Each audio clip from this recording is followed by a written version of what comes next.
Welcome to a Catholic League matchup as the Chaminade Flyers battle the St. John the Baptist Cougars. Last time these two teams met was the Catholic League Championship when Chaminade beat St. John's for the title. This year, the defending champions must win against the Cougars to keep their playoff hopes alive. Hello again, everybody. I'm Barry Landers, along with Tom Howard on a beautiful homecoming afternoon for St. John the Baptist, and they hope to turn things around against Chaminade. Tom, they've lost the last 3 times they played, but right now these two clubs are playing some pretty good football. What can we expect today? Well, I think out of Chaminade, what you can expect is a good defensive battle. Chaminade knows the last 2 times they played St. John's, they've won the game both times. However, this year they just don't have the talent they've had in the past. They have to contain Brian Fulton. I think they've been working all week to do it. I've been over at a couple of the practices, and I think they have a real tough defense, and I think we're going to see a good game out of them defensively. As far as the Chaminade Flyers offensively are concerned, they're going to have to rely on some good running from Dane Kruzalevich, who was the quarterback last year. Yeah, it's really funny. As a coach, you don't see this happening too often. However, Dane was a quarterback in a championship team last year, and what's happened now is they've moved him to the tailback position. The coach felt they had a quarterback who was just as good as Dane, and they didn't have a running back like Dane, so they moved him to the tailback position, and he had some pretty impressive stats we'll talk about later. As you said, the key will be stopping a very balanced St. John's offense. They can throw the football with Glenn O'Connor, and they certainly can run the football with Brian Fulton. That's certainly right, Barry. Brian Fulton is one of the best running backs I've seen in years on Long Island. He's not a very big boy. He's about 5'10", about 175, 180 pounds. He has great breakaway speed, and he's a hard runner inside. And as you said, they can also throw the ball. So Chaminade's going to have to play tough defense in the air and also on the ground. And this St. John the Baptist Club has a ferocious defense, which you'll see a little bit later on. So the stage is set for this afternoon showdown. And our colleague Carl Rudder returns with both coaches in just a moment. You're watching high school football on Cablevision's Long Island Sports Network.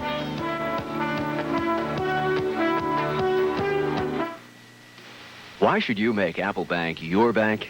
To find out, just look inside. You'll find people who care, like Regional Manager Jamie Hoffman.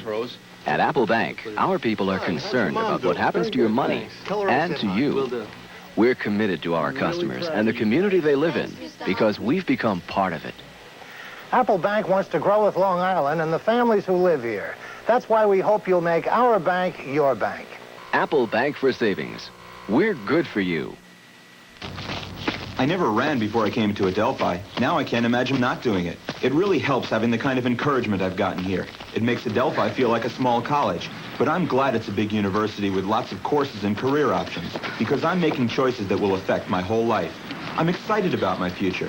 In fact, sometimes I can't wait to graduate. It's sort of like running. Once you get started, you want to see how far you can go. Adelphi University, a commitment to intellect. Carl Reuter down here in the field before the start of today's game. To my right, I have the St. John the Baptist coach, John D. We will first talk to Bill Basil of Chaminade. And, Bill, things a bit coming together. The team has been in most of the games, despite the 1-3 record. That's right. You've beaten them the last 2 times. Of course, we're speaking about last year. Can you do it a third time this year? Well, last year was last year. That was a wholly different group of kids. This is a young team. You know, for us to be successful, we've got to stop Brian Fulton a little bit and try to keep David Marone from making the, 15 tackles today. But we'll be right in there. We feel, we've got a nice game plan, and we're confident the kids can execute. Phil, they throw the ball well, they run the ball well. You're going to key on one particular area? Well, I don't think so. Coach Nelson, our defensive coordinator, set up a pretty good defense for the game. And, we're going to go with that game plan. All right, good luck, Bill Basil. Thanks a lot. All right, let me turn around here to talk with John D. John, the club's beginning to put some points on the board. A little bit of a slow start, but now you're over the hump. Yeah, we feel we're playing well right now, and we're kind of just the opposite of what Billy is. Last year we were young, he was experienced, and this year we are experienced, and he's got the young club. And basically, when Billy and I play, there's no secrets. We're just going to come at each other, and whoever has the best team is going to win. That's the way we've been. We go back a long way. So just look for us to try to get Fulton going and look for Marone to make a lot of tackles. And the team that does stop Fulton, or if he gets yardage, we win. If they stop him, they got a shot. I've got to talk to you about your defense. The last couple of ball games, they've been on fire. 22 sacks, 11 interceptions. You've got some big beef in the trenches. We have a good, quick defense, and I'm an old defensive coach, and like I said before, championships are won with defense. We'll score points, but we want to establish our defense first, let the other team know that it's going to be hard for them to score, and once we start scoring, we should win the game. Got any one trick play you might use on homecoming here? Billy and I don't We're too dumb to have trick plays, Carl. John, best of luck in today's ball game. Thank you, Carl. All right, John D., Bill Basil, the coaches for today's game. Now stay tuned. Barry and Tom will be back with the opening kickoff right after this timeout. You're watching high school football on Cablevision's Long Island Sports Network.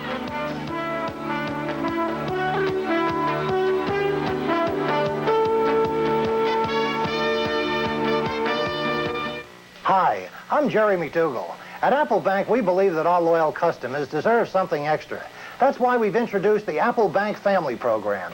Members of the Apple Bank family receive special benefits like reduced rates on loans, free checking with interest, a low-rate Visa card, a personal family banker, and 24-hour banking. The exciting new Apple Bank Family Program. Join now and feel good about banking again. Apple Bank for Savings. We're good for you.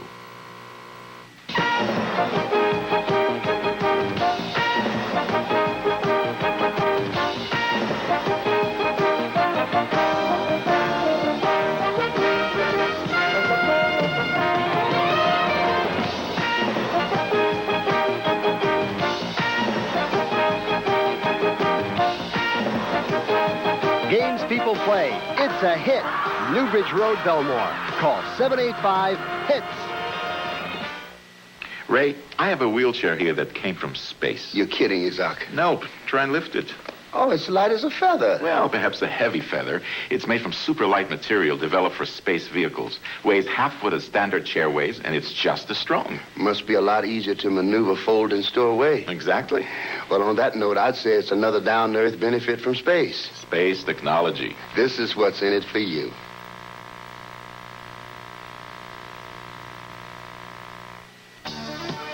Today's game is being brought to you by Apple Bank for Savings. We're good for you.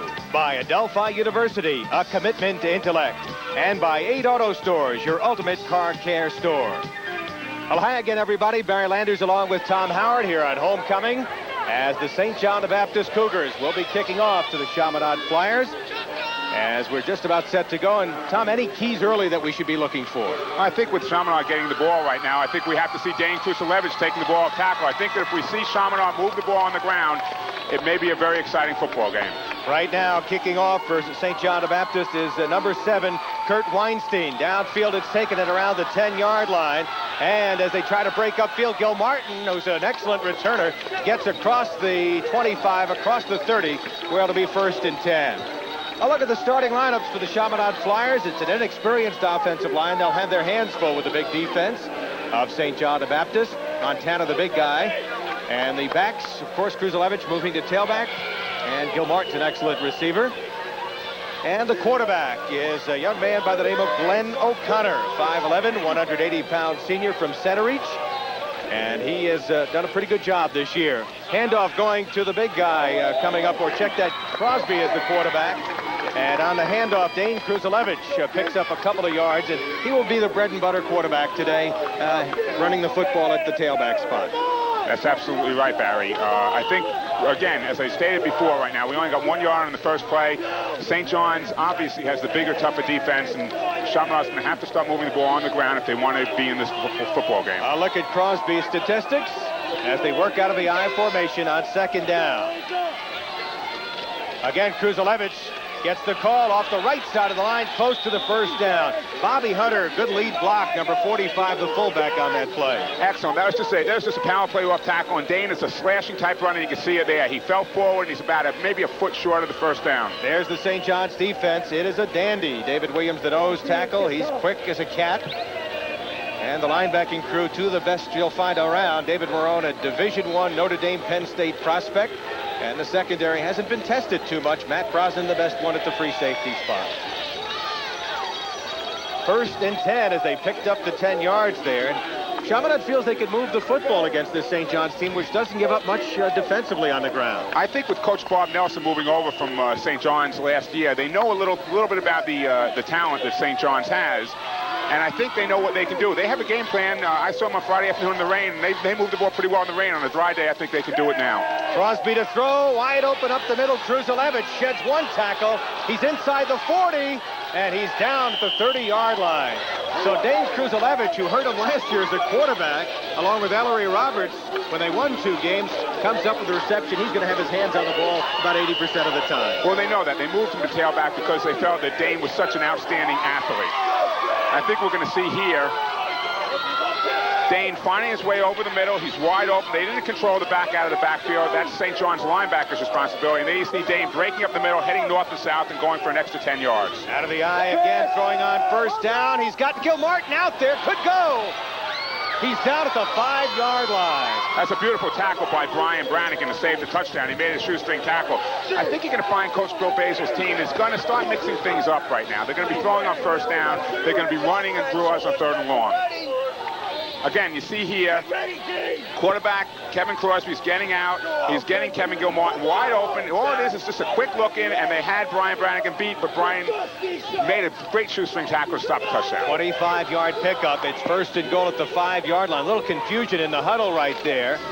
Now they break. Kruzalevich will line up as a wing to the right side. Spread formation, and the inside handoff going to Dan Powderly, and he gets a couple of yards. I think this is very important right now. I used to teach my teams, once you get the ball inside the 10, you have to score now. You don't get here too often in the ball game. You could see there was a screw up on that. They tried to get a player in for Chaminade in the last second, and they didn't get that player in, and they didn't know the play they wanted to run. Now it puts them in a second and longer situation. Gilmartin has caught 17 passes this year, averaging about 15 yards a catch. Out over the ball comes Jeremy Walsh, number 50. Gilmartin winds up as a flanker to the left. Pat McLaughlin to the right. Flag is tossed as the ball was snapped, and a pitch went to Kruzalevich. The officials working today's game, the referee Bill Erb. And there you see the referee with the call. It's going to be against St. John's. They lined up in the neutral zone, and that made up for that first down play.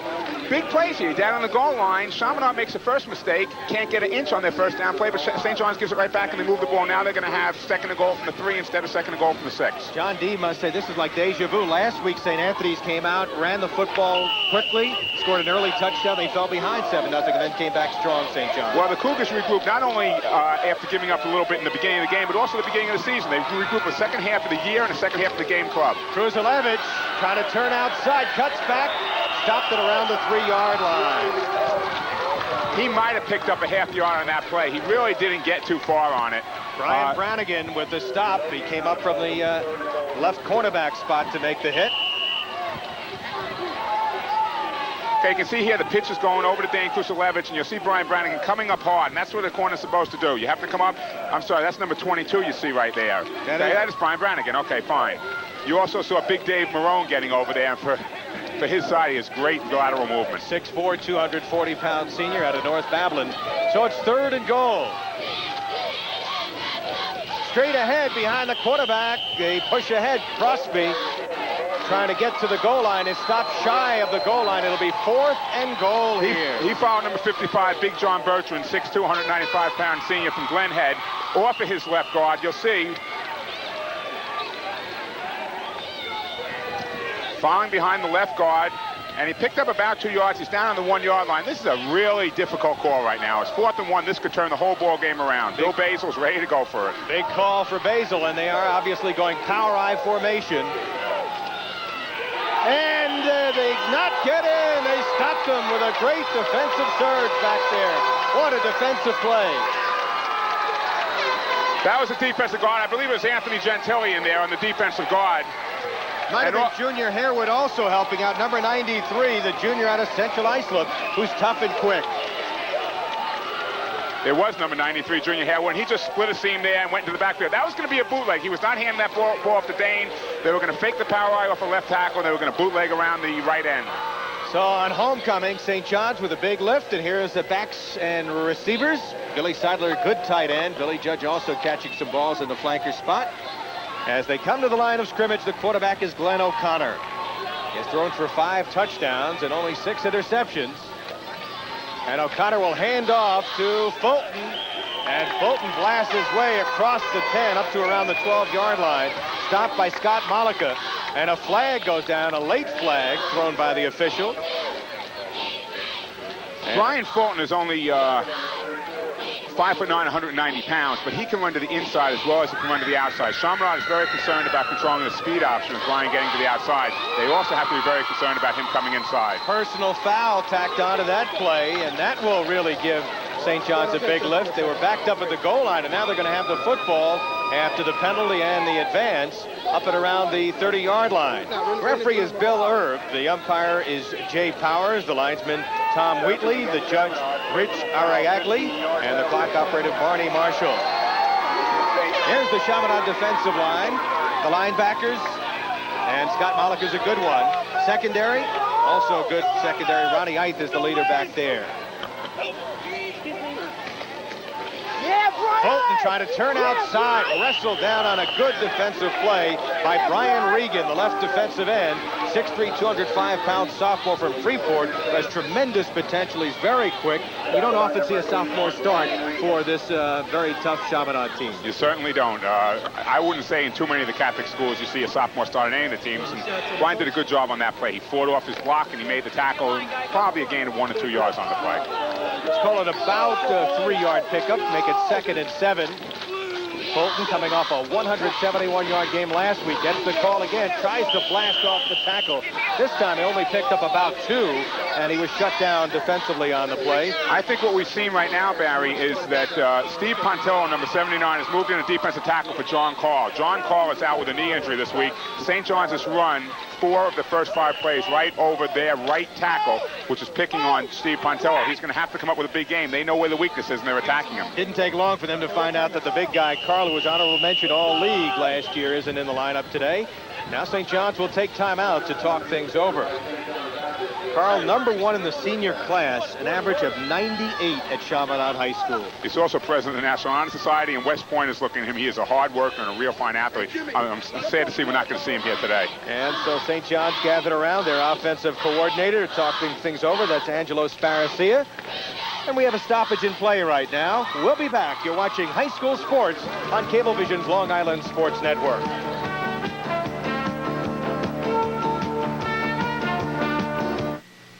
At 8 auto stores, our customers speak for themselves. I shop at 8 auto stores because the stores are really neat and well organized. They have the best prices and best selections for all of our cars' needs. I'm planning on getting a stereo. They have nice stereos here. You feel really good when you can go to a store and ask about a product and knowing that you're going to get a good, reliable answer in return. I shop at 8 auto stores because whatever my car needs, 8 auto stores has it. 8 auto stores, your ultimate car care store. We're back, Barry Landers, along with Tom Howard, and let's take a look at the comparisons of these two clubs coming in. You can see St. John's on paper looks like they're the much superior team, but sometimes on paper you don't win football games. Most often you don't. You don't win football games, you don't win other sports also. They may look overmatched, but I think that they have a defense that can control Brian Fulton. They're going to have to start working on that. You talk about teams being overmatched, the Dodgers wouldn't even have a chance in the World Series. Good point. It doesn't always work. Good point, Tom Howard.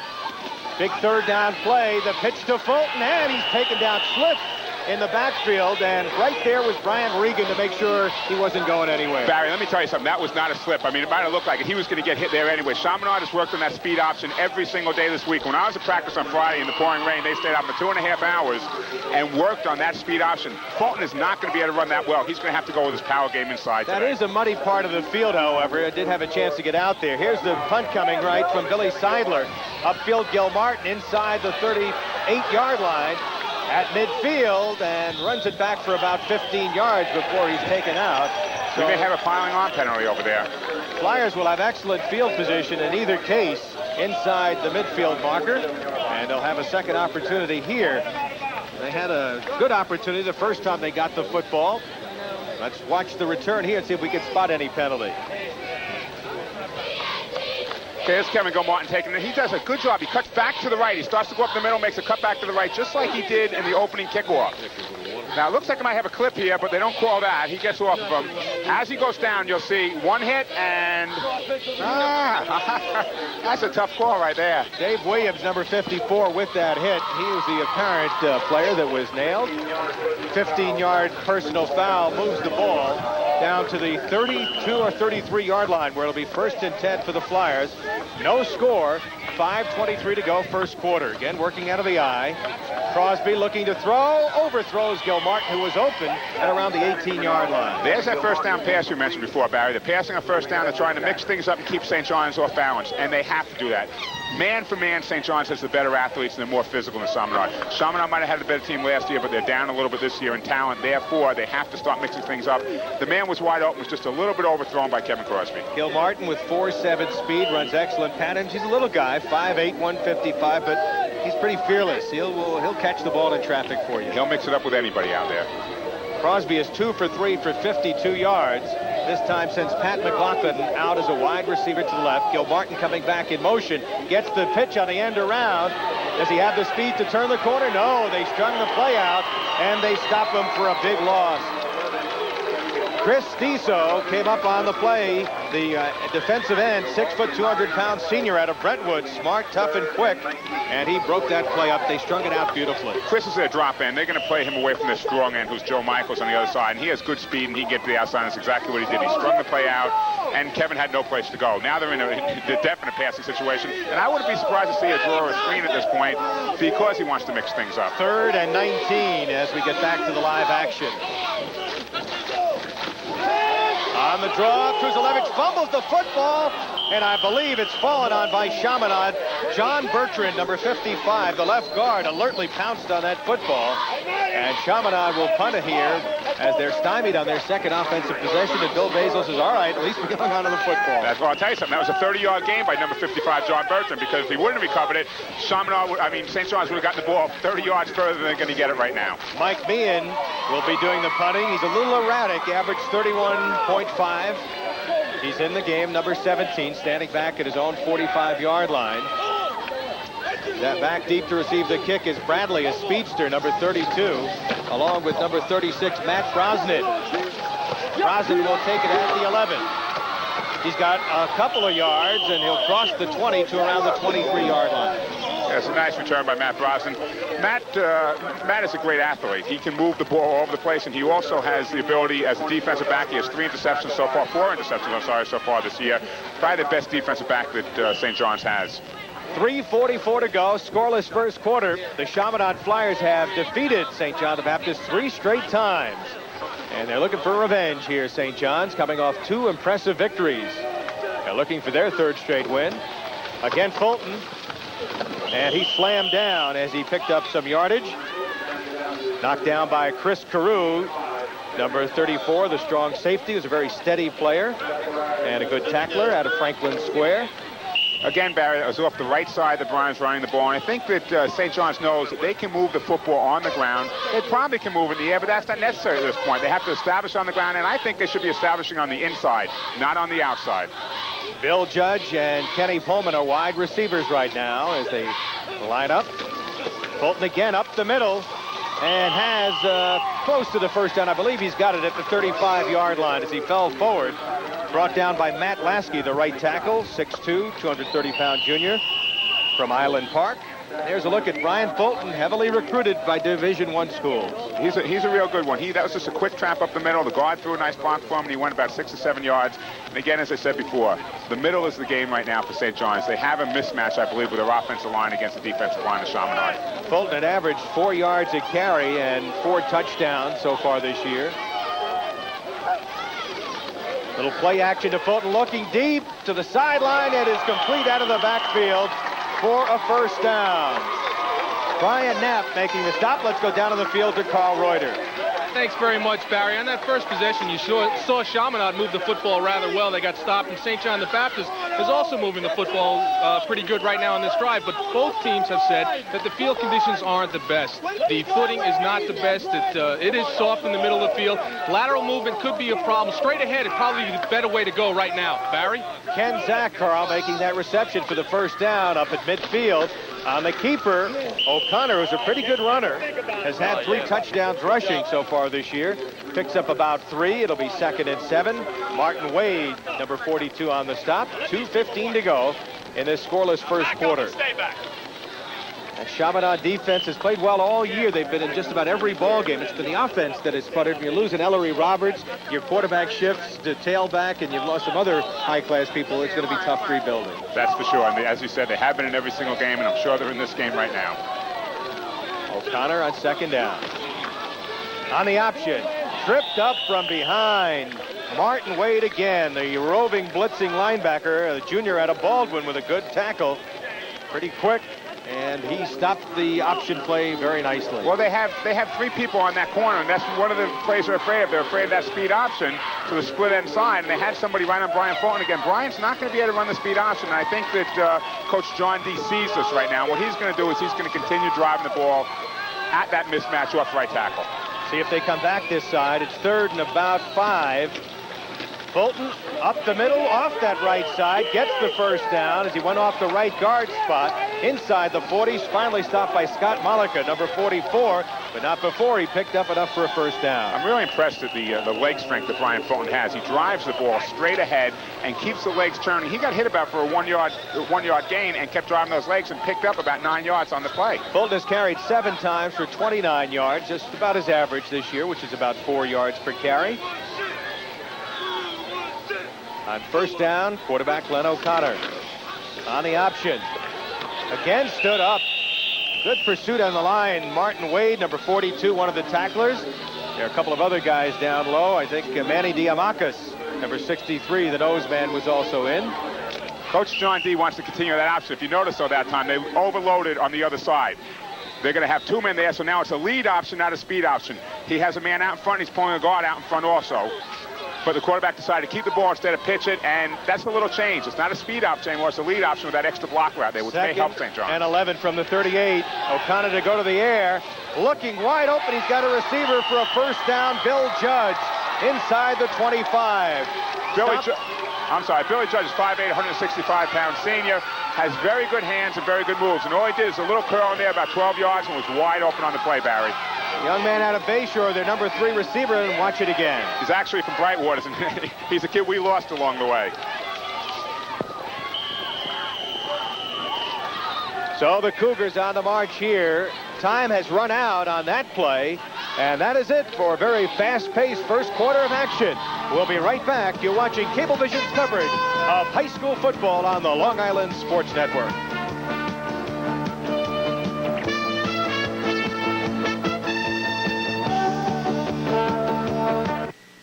I wonder if I can get a car loan. Oh, I wonder if they'll give me a vacation loan. Join the Apple Bank family, and you'll never have to wonder if you can meet your financial needs. You'll get a personal family banker, free, no bounce checking, and more. Join the Apple Bank family and feel good about banking again. Come in or call Apple Bank for savings. We're good for you. When friends don't stop friends from drinking and driving.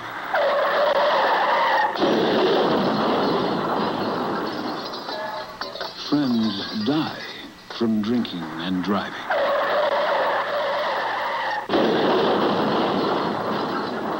Friends die from drinking and driving can kill a friendship. We're back. Barry Landers, Tom Howard, Carl Reuters. We begin the second quarter. St. John's on the move. 1st and 10 at the 23-yard line. Quarterback Len O'Connor, 2 for 2 for 29 yards. And he sends a man in motion, Bill Judge. Handoff to the fullback, and Zach blasts his way close to a first down inside the 15-yard line, close to the 10-yard line. Finally stopped by the sound safety, Chris Carew, but not before he blasted his way. You've seen Kenny Zach play last week. He's a tough kid. 5'10", 205 out of Kings Park. Excellent inside runner. As you see, all he does is he makes a nice move on an inside veer. All that is, he takes the ball straight ahead, goes with the inside veer, cuts back over the center gap, and was down there for 10-yard gain. So he picked up the 10-yard gain. They can get a first down inside the 3-yard line if they need it. Here is Fulton, and he is wrestled down by number 34, Chris Carew. Getting better each game. He's a junior out of Franklin Square. He was excellent against the run, and he took a pretty good pop, Fulton, and he met him pretty head-on there, didn't he? He did a good job, but he's given him a little bit of room to run. Okay, there you see Kenny Fulton, Brian Fulton taking the ball, and there's a nice hit, head-on, right into the shoulder pass, and drove him back. Good job by Chris Carew. St. John's 11th play of the drive. It is second down. And let's call it about 5.5. Here's Fulton. Oh, look at the big defensive play in the backfield.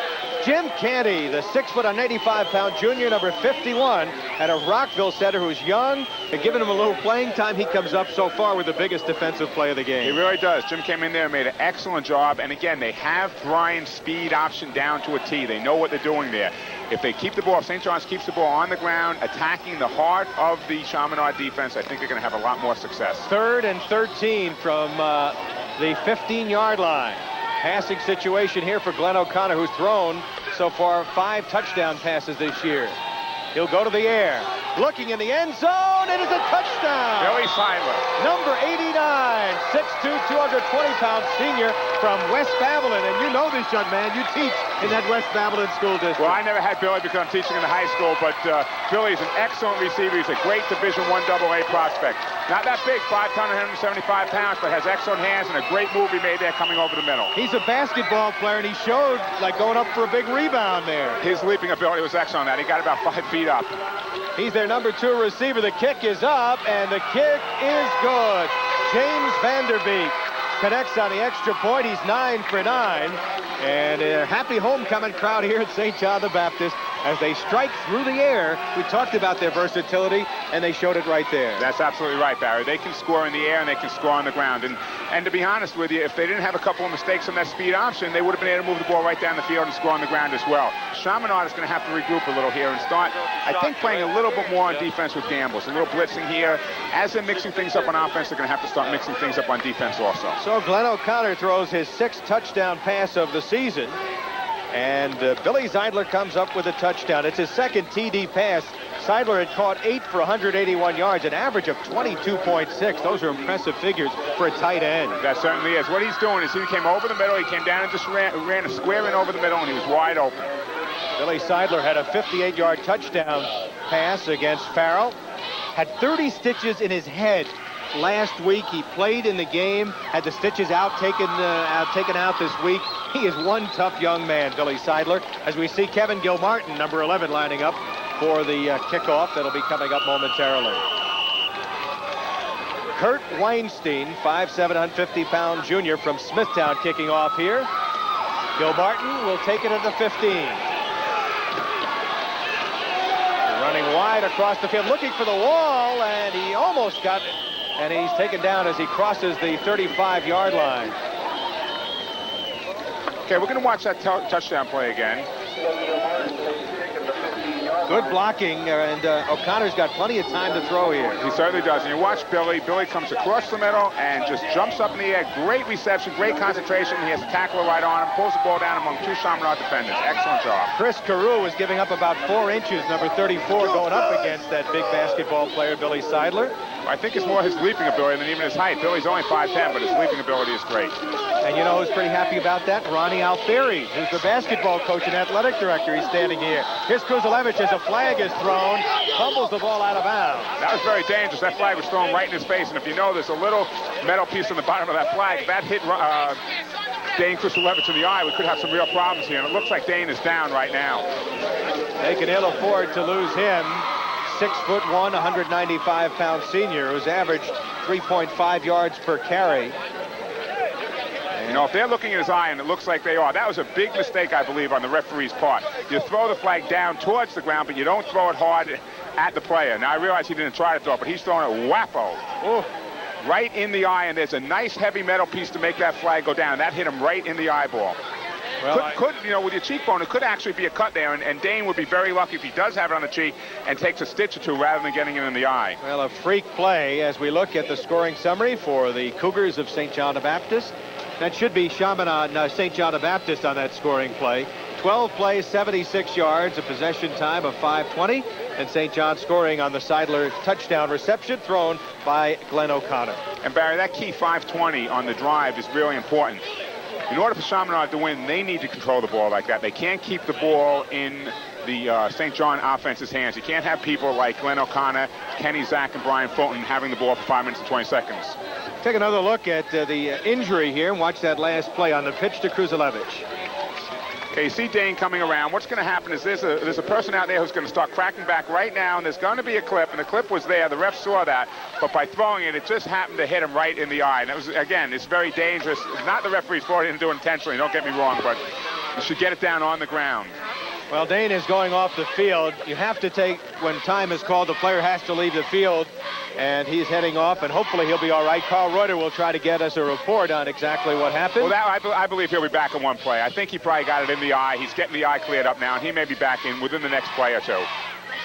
There was also a penalty on that play. Well, that was a clip, Aaron. You'll see 35 is going to come back here, and right now he's right there, taking the person in the back, trying to get the head in front, but he's not. You can see where he has it on the back, on the legs.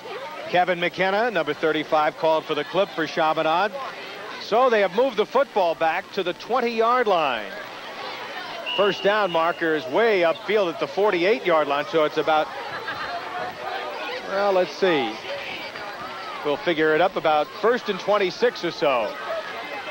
This is definitely a passing situation. You see St. George is pre-rotated up in their defense. Crosby looking deep. He's got a man out there, and it was dropped downfield. Wide open was Pat McLaughlin, the sure-handed 5'10", 155-pound senior from Valley Stream, who caught a touchdown pass last week against Holy Cross High School. Pat did an excellent job of turning Jose Santana, number 20, on the St. John's defense around, and he had the position on him and did have the ball. Kevin Crosby has a great arm. I saw him on Friday in the rain throwing the ball 30, 35 yards. And again, you'll see here, he put the ball beautiful, tight spiral, 38 yards in the air, and he turned the man around perfectly and just dropped the ball. Tough break for Chaminade because they might have had 6 out of that one, Tom. Certainly. Kevin McKenna did a real good job, made a real good move on Jose Santana. This time they'll go to the ground, play it safe, and it'll be a short gain for Kevin McKenna as he picks up no gain at all. And is stopped at the line of scrimmage, forcing a punt situation.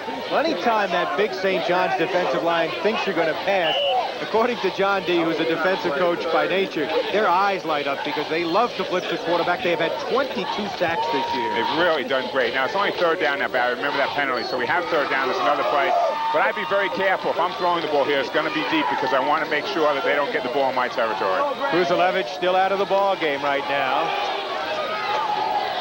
Crosby throwing for Gilmartin, overthrows him up at the 40-yard line. Still would have been shy of the 1st down. That's a long pass to try to complete across field. It would have been shy, Barry, but I'll tell you something. They're starting to twist these St. John the Baptist defensive players around. I'm very surprised how open we're finding the Chaminade receivers.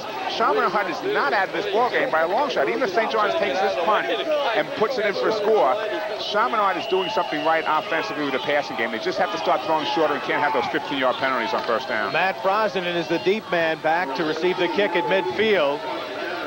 Michael Meehan will be doing the punting out of Port Washington, number 17.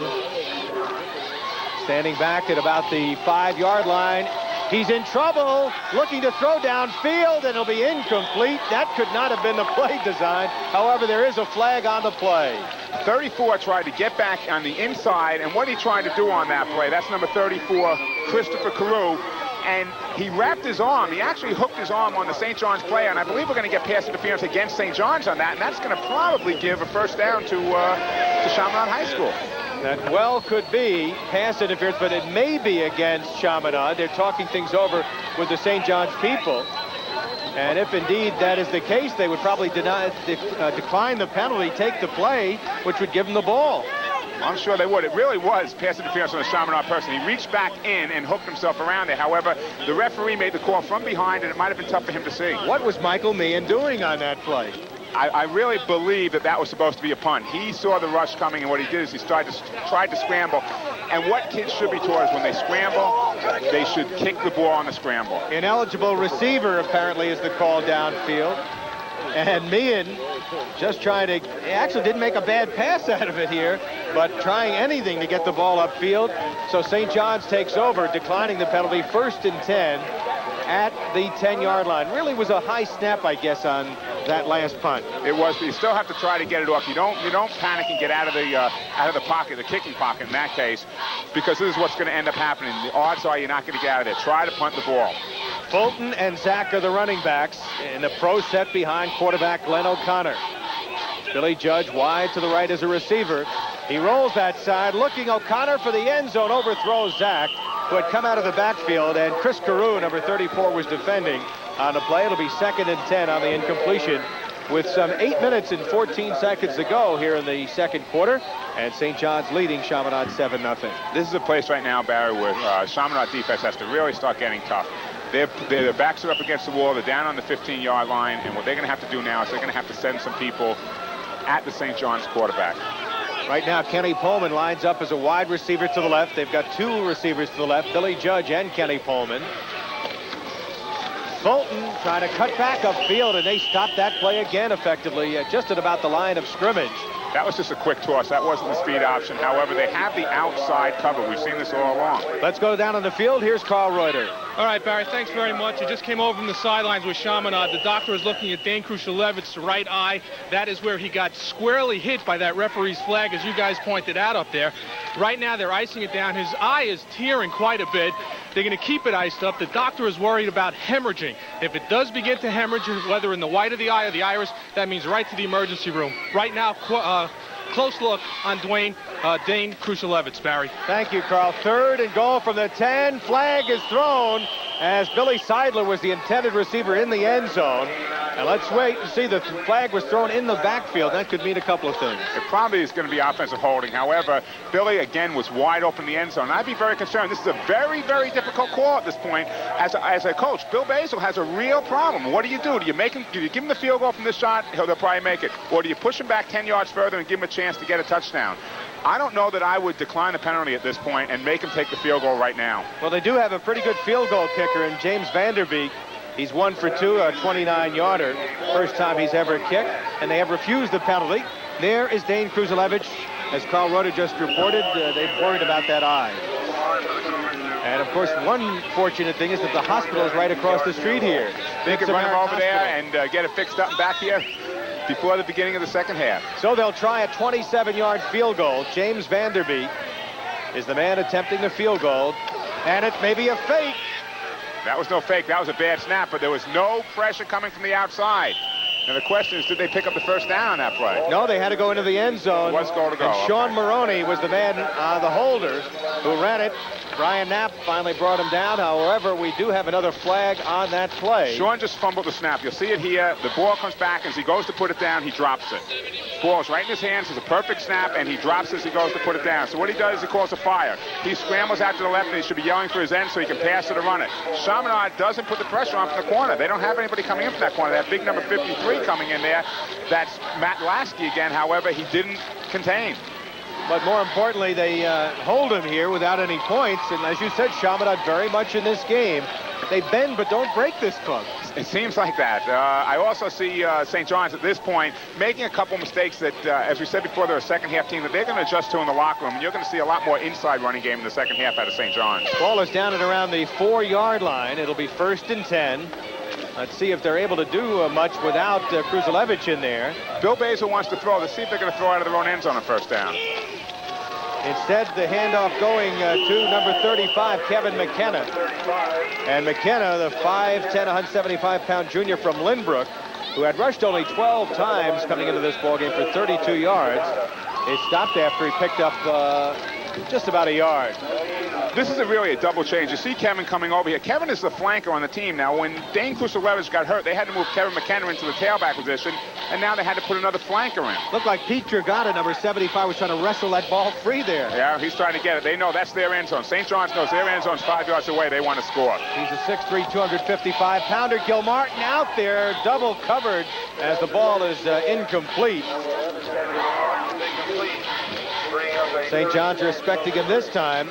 They had Michael Gonzalez out there, number 21, defending. As they went to a nickelback situation, Bill Basil, a little concerned right now. His club unable to move the football, and they're backed up at the goal line. Without Dane Krushelevich in there also, and McKenna at tailback, there's only really one receiver Chaminade has. That's Kevin Gilmartin. St. John's knows this, and they're double covering him at this point. If we can get Dane back in there, Kevin goes back to flank, and there's 2 extra receivers for Chaminade. 3rd and 9 for the Flyers. Chaminade 0 for 3 in third down conversions. Crosby on a draw play. This is McKenna. Takes a hit and is the first down. He's got it. Matt Brosnan gave him quite a hit, but good bit of running over there. Matt, as we said before, is an excellent defensive back with 4 interceptions this year. However, he's also just as good a hitter. Coach D told me that he'll come up, make a stick game press on the football field, and you saw that. It was a one-on-one open field tackle. Did an excellent job of putting his head in there. Here you go on the draw.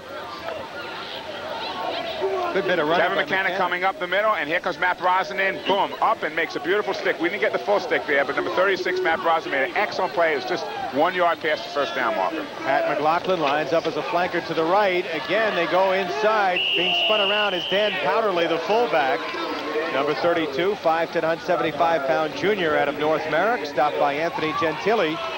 Number 70, he's 6'2", 220, a senior out of Coram. You've got Peter Dragata, 6'3", 255 out of nearby North Babylon. And there's no stop him when he's coming, they tell us. No, I talked to Coach John D earlier in the week. Pete was he was put on a sort of suspension this week. He had to lose 10 pounds or he wouldn't be playing today. So obviously he got those 10 pounds out of the way. 2nd and 10. Up the middle, the tight end slipping over there, and it's incomplete. As Chaminade tried to go for the pass, intended receiver was Brian McDonald on that play. There's that field conditions that Carl was talking about earlier in the game. It really is slippery out there, and especially in the middle of the field, you can see where it's torn up a little bit. The dirt is very slippery. So far, I haven't mentioned David Marone's name too often. They have run away from him most of the afternoon. I'm really surprised. It doesn't matter whether you run away from David Marone. He has such great lateral speed. He's one of the top 3 recruited players on Long Island right now. There's Reggie Terry out of Hempstead, who's a linebacker, Dave Marone from St. John the Baptist, and Davin Miles from West Babylon.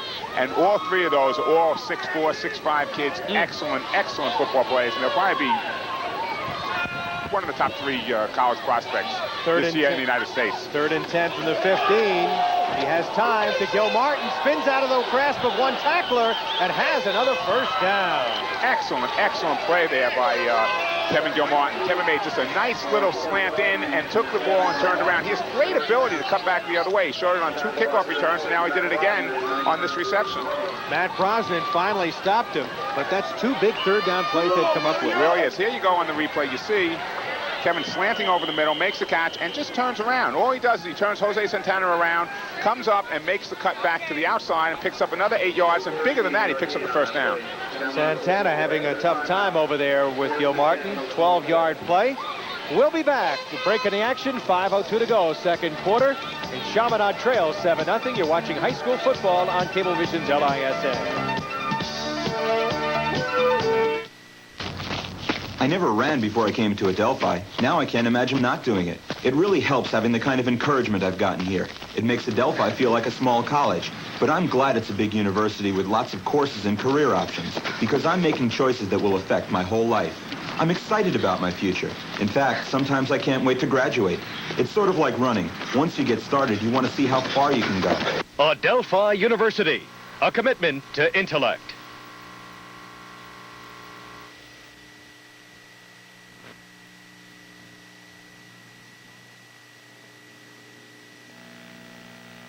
Flyers trailing 7-0, but pretty good drive backed up at their goal line, and they've had 2 first downs on this drive, Tom Howard. They're doing an excellent job, Barry. They're moving the ball out, and they're doing what they have to do. If they can control the ball for the remaining 4 minutes and 57 seconds, we're going to see a complete different game in the second half out of both teams, I believe.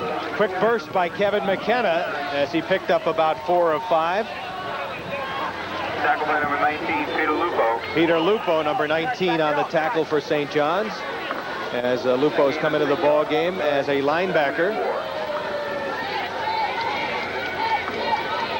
Right now, Chaminade has St. John's a little confused. Now they're looking for the pass and first down they ran. Let's see what they're looking for right now. There's a quick trap up the middle, and he picks up another 4 or 5 yards. It's going to be a first down, I believe. Robert Hutter, the fullback, 6'1", 195-pound junior out of Garden City.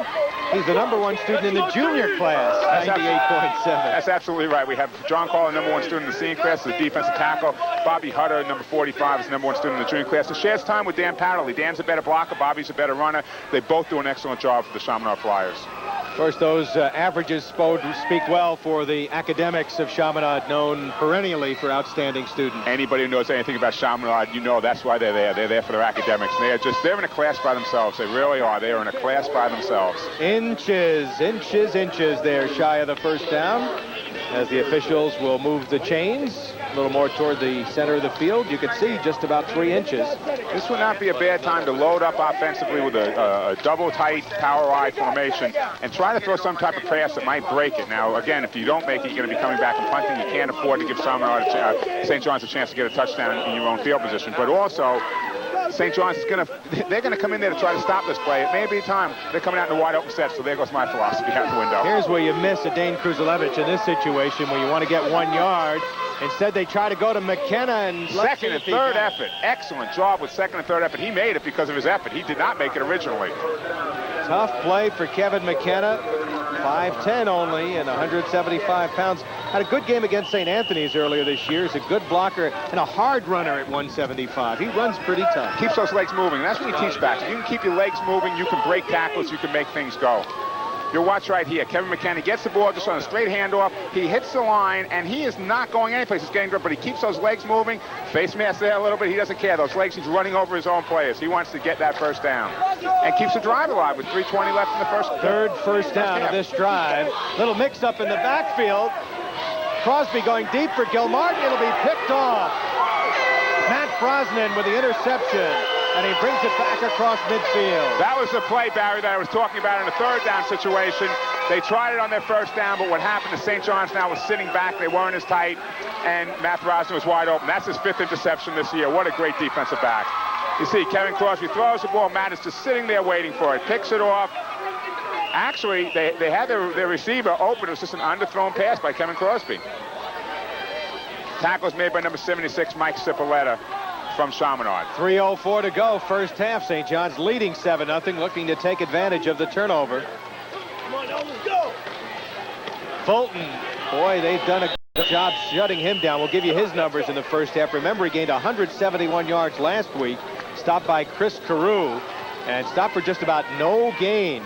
Fulton has carried 11 times, just 28 yards here in the first half. They really have done a good job shutting him down. However, he still has the inside when he wants to run. That's the first time they've really stopped him on the inside. He ran over right tackle just then, and they've changed the defense around. Steve Pontello is not over the right tackle anymore. Kenny Pullman is lined up as a flanker to the top of your picture. 2nd and 9. They go to a slot. On the draw play, Fulton pulled down from behind. Steve Pontillo, number 79, on the stop. Let's go down to the field. Here's an update from Carl Reuter. All right, Barry, it is an update indeed, and it is not good. If Chaminade is to come back and win this football game, it will be without the services of Kruzalevich. He's gone off to the hospital. His vision has become cloudy. It is blurred, and the white in his eye is beginning to turn red. The doctor is also worried about fever, so they're taking him off over to the emergency room. He is finished for today. Barry? All right, Carl, really tough break for an outstanding young man, Dane Kruzalevich. Now we get play stopped and a timeout taken by Chaminade. Apparently they didn't have a right number of players out there in the field. There was a little bit of confusion on the part of the Flyers. Yeah, I think they're changing some things around right now, Barry. What they've done is they've taken Sal Vitellaro and they've put him in for Steve Pontello. They've moved Manny Diakomokas, who's usually their nose man, to tackle that they were running off before. Manny's been a two-year starter. And I think they feel when Brian Fulton was running off right tackle before, he was getting too much yardage, so they moved Manny over there to stop it, and as you can see, it's worked. However, with Steve Pontello and Sal Vitellaro in there, they're alternating, flipping back and forth, and it's caused a little confusion. Okay, let's go back down on the field. Here's Carl Reuter. Okay, Barry, as you know, it is homecoming here at St. John the Baptist, and in anticipation of the large amount of fans that have made their way in, Athletic Director Ron Alfieri ordered 1,100 hot dogs for today's affair as you look at some of the cheerleaders. Now, I know you haven't gotten your hands on one or two of them, but hopefully by halftime, Barry, you might be able to.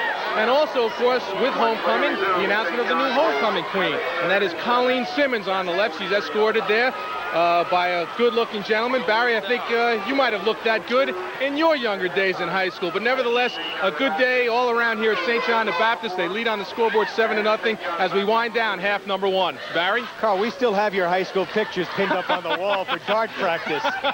Let's go back to the action here on 3rd and 7.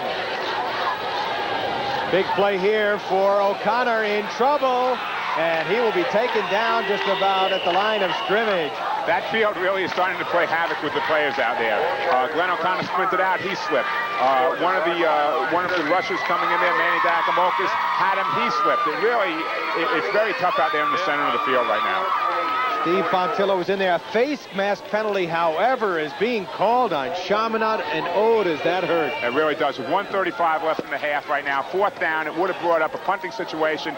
Chaminade could have just ran the ball out, and they would have been out of the half. Right now, St. John's has a chance to put another 7 on that might even break Chaminade's back at the last minute of the game. Tom Howard, you coached at Bayshore. You want to Rutgers. How difficult is it just to remind kids about not to do that? They've had him tackled, and they just that little extra, they go in there, and they get the face mask. The thing is, that's part of football, I think. You have to take the breaks as they come. Nobody's out there trying to pull on his face mask. He stuck his hand in there. We're aggressive football players. We're going to try to get a tackle. The hand got caught up in there. That's all that happened. There it is. He's reaching over. You could just see the last second there. The left hand came around and reached over and hooked onto the face mask. He wasn't pulling him down by it. He was just trying to make a tackle. 1st and 10 for the St. John's Cougars, leading 7-0. A minute 20 to go here in the first half. They'll look to go on the board again. O'Connor will go to the air.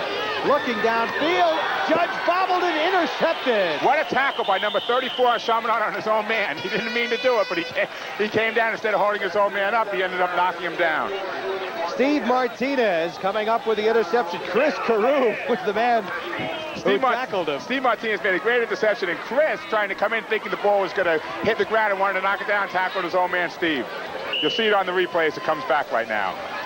Glenn O'Connor drops back, throws the ball very well. What happens is the man's open. However, Steve Martinez comes up, steps in front, and makes a great play as it bounces off of number 26's hands. And there's the collision. Boom! One of the best hits of the day, Chris Carew. Carrying the football this time for a very short gain was Bobby Hutter. Or check at the quarterback, Kevin Crosby.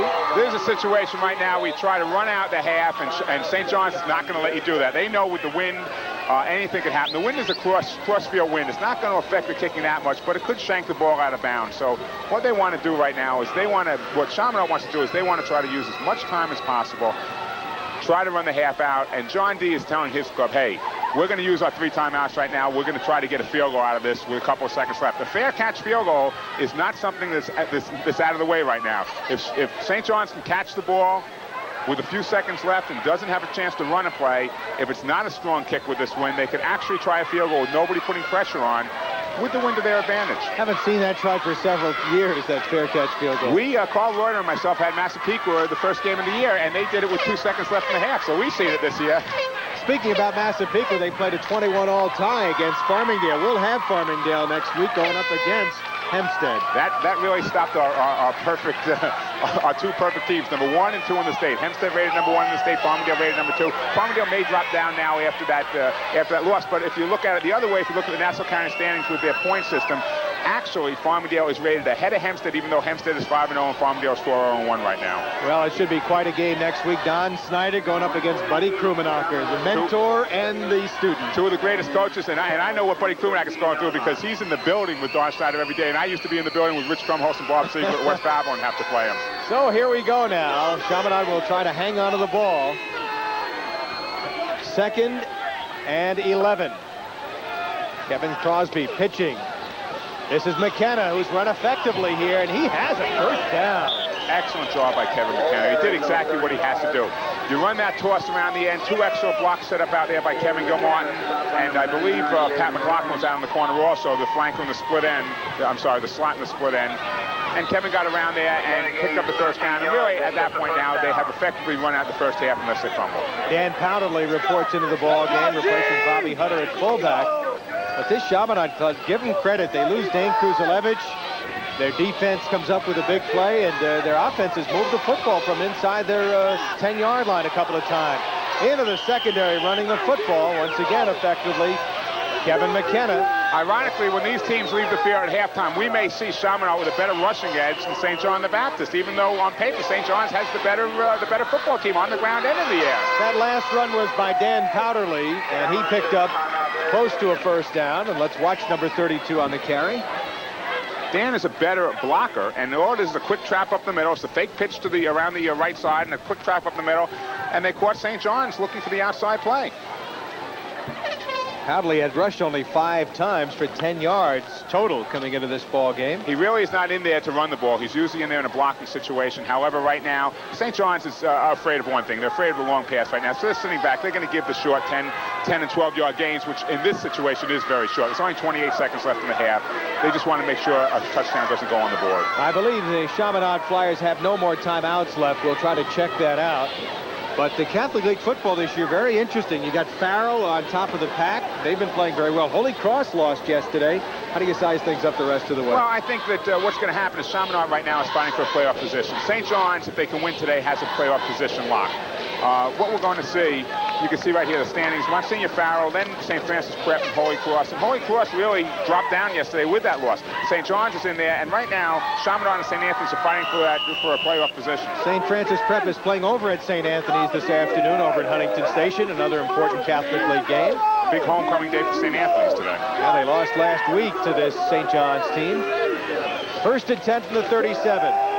Crosby under pressure, throwing it up for grabs, but out of bounds wisely. That really was up for grabs, Barry. He didn't set up. He threw it going backwards. It really was not a good play. He was trying to hit Pat McLaughlin, and he just... he didn't have his footing, and you don't throw a ball in a situation like that when you don't have your footing. It would have been better for him to eat the ball, as far as I'm concerned. They're not going to score right now. I don't believe they're going to score with 22 seconds left in the half. I'd run out the clock and try to get out of here with my life, 7-0 down. Tom Howard, that coaching blood still runs deep in you. It's tough to get out, but I really enjoy what I'm doing right now. It certainly runs deep right there, too. Look at that. There's Coach John D., the St. John's, and they're going to have some changes to make at halftime. I think they're going to have to talk about going to the inside rather than the outside. Defenses have done the job shutting off the rushing game. Each club has rushed for 44 yards only. McKenna off the left side of the line, and that could be the final play of the first half. Don't forget Carl Reuter with his halftime show coming up. And with the clock stopped by Chaminade, they'll want another play. So Bill Basil says, hey, I don't mind handling the ball. I want to try to get something on the board. I guess that's their philosophy here. You can tell where I come from. I'm a defensive-minded coach. I used to love it when my team was on the goal line. When we went to goal line D, I thought it was the greatest thing in the world. So, I didn't want to have the ball in my offense hands. There's 5 ways to score on defense. There's only 3 ways to score on offense. So right now, I think St. John's has the advantage ahead of Chaminade. One of our proud sponsors, Adelphi University, and they've got a big date coming up Sunday, November 6th, 2 weeks from today at Ruth Harley University Center. It's open house. They'll have students, teachers there. You can find out more about the university at 663-1120. And they've got a great soccer program. Delphi nationally ranked about 5th in the country this year. I hate to say this, but they beat my alma mater, Southern Connecticut, in the beginning of the year. Southern Connecticut won the Division II National Championship last year, and they lost in the Adelphi tournament in the beginning of the year. Tom Howard, you're a fountain of information. I just mentioned something, and you've got something to say about it. 3rd and 8 from the 40-yard line. Tom Howard, former coach at Bayshore, and of course his dad, Lou Howard, for many years, coach of Amityville, legislator here on the island. See what Mr. Crosby has up his sleeve here. Looking for Gil Martin, he goes up. Santana was defending on the play, and it goes incomplete. Clock stops with 9 seconds left, and on 4th down, let's see if they'll put it up again, or will they just hold on to the football or punt? Now, if you hold on to the football, you better run the clock out. If you're going to punt, you have a chance of having it blocked. A sprint out pass and a long 50-yard pass into the end zone might run the 9 seconds out. But with this slippery field, you come back right now and you try to sprint down and you slip and go down, you are giving St. John's a chance of a field goal at the last second. It's a very difficult call here. It really is. Well, they're going to go for it. They work out of the I formation.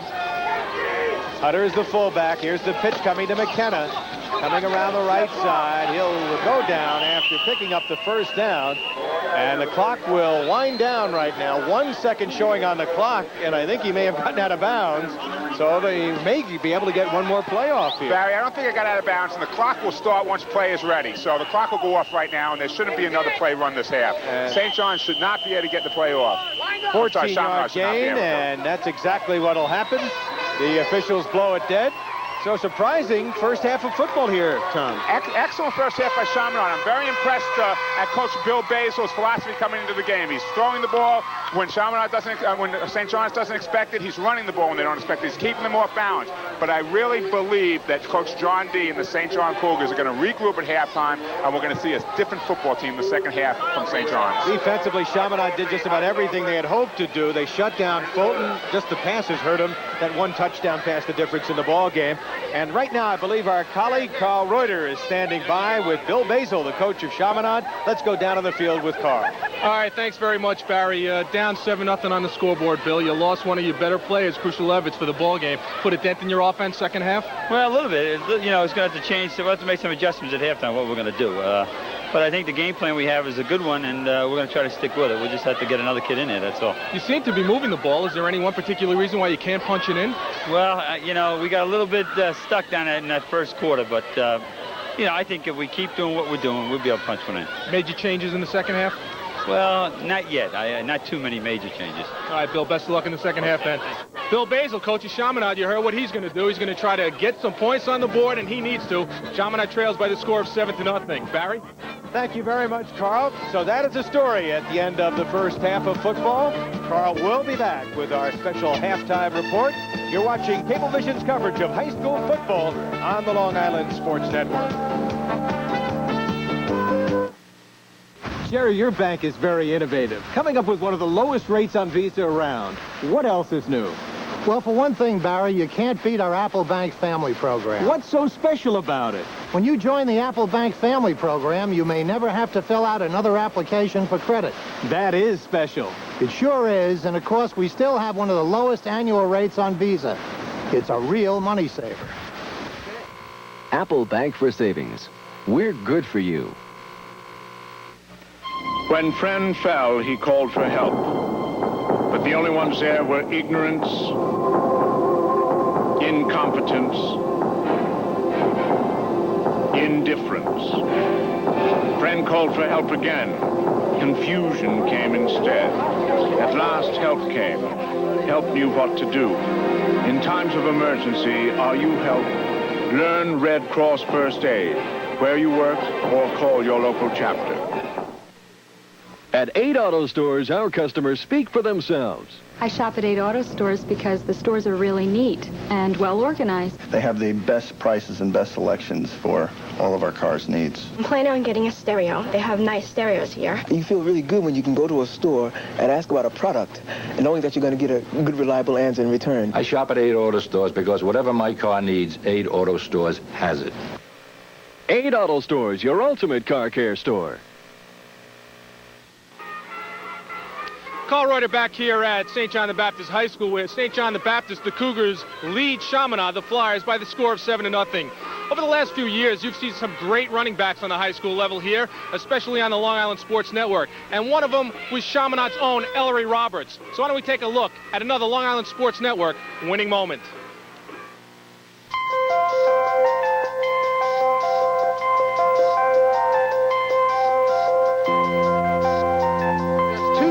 With the varsity, Chaminade running back Ellery Roberts rushed for more than 1,600 yards and scored a total of 20 touchdowns. They're going to screen it out this time to Roberts. He's got it. Roberts down the sideline with a burst of speed. Roberts may go. He's got it for the touchdown. Second down and 8 from the 22. Whoa. Here's Roberts into the secondary. Let's see if he's got the speed to go all the way. He's got it. He's at the 30, 20, 10, and a few of his folks from North Babylon here up and cheering as Chaminade has taken the lead on a beautiful run. Last season, Ellery led the Catholic League in all-purpose yards, and he scored 3 touchdowns, leading Chaminade to their 28-6 championship win against St. John's. Now he's playing with another championship team, the Miami Hurricanes. For number 32, winning moments seem to follow him wherever he goes.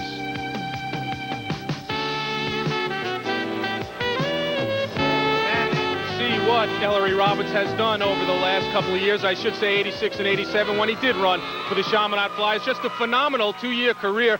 And of course now he is strutting his stuff for the Hurricanes of Miami. Not really getting the running time, but he is certainly doing his stuff on special teams, especially on the kickoff team. When I come back, I will have the St. John's Athletic Director, Ron Alfieri, right after this timeout. You're watching high school football on Cablevision's Long Island Sports Network.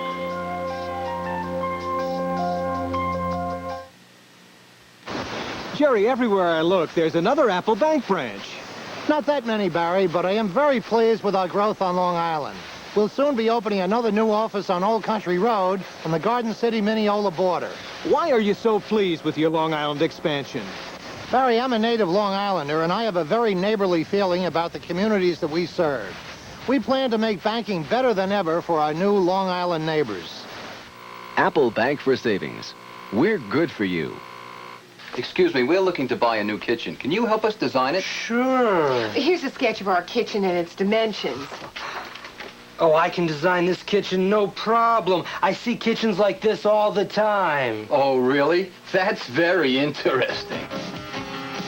At Consumers, our certified designers have graduated from our educational program and utilize the latest computer technology to design your dream kitchen. Consumers, where kitchens and baths are our only business.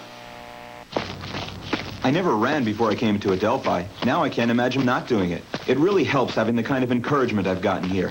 It makes Adelphi feel like a small college. But I'm glad it's a big university with lots of courses and career options, because I'm making choices that will affect my whole life. I'm excited about my future. In fact, sometimes I can't wait to graduate. It's sort of like running. Once you get started, you want to see how far you can go. Adelphi University, a commitment to intellect.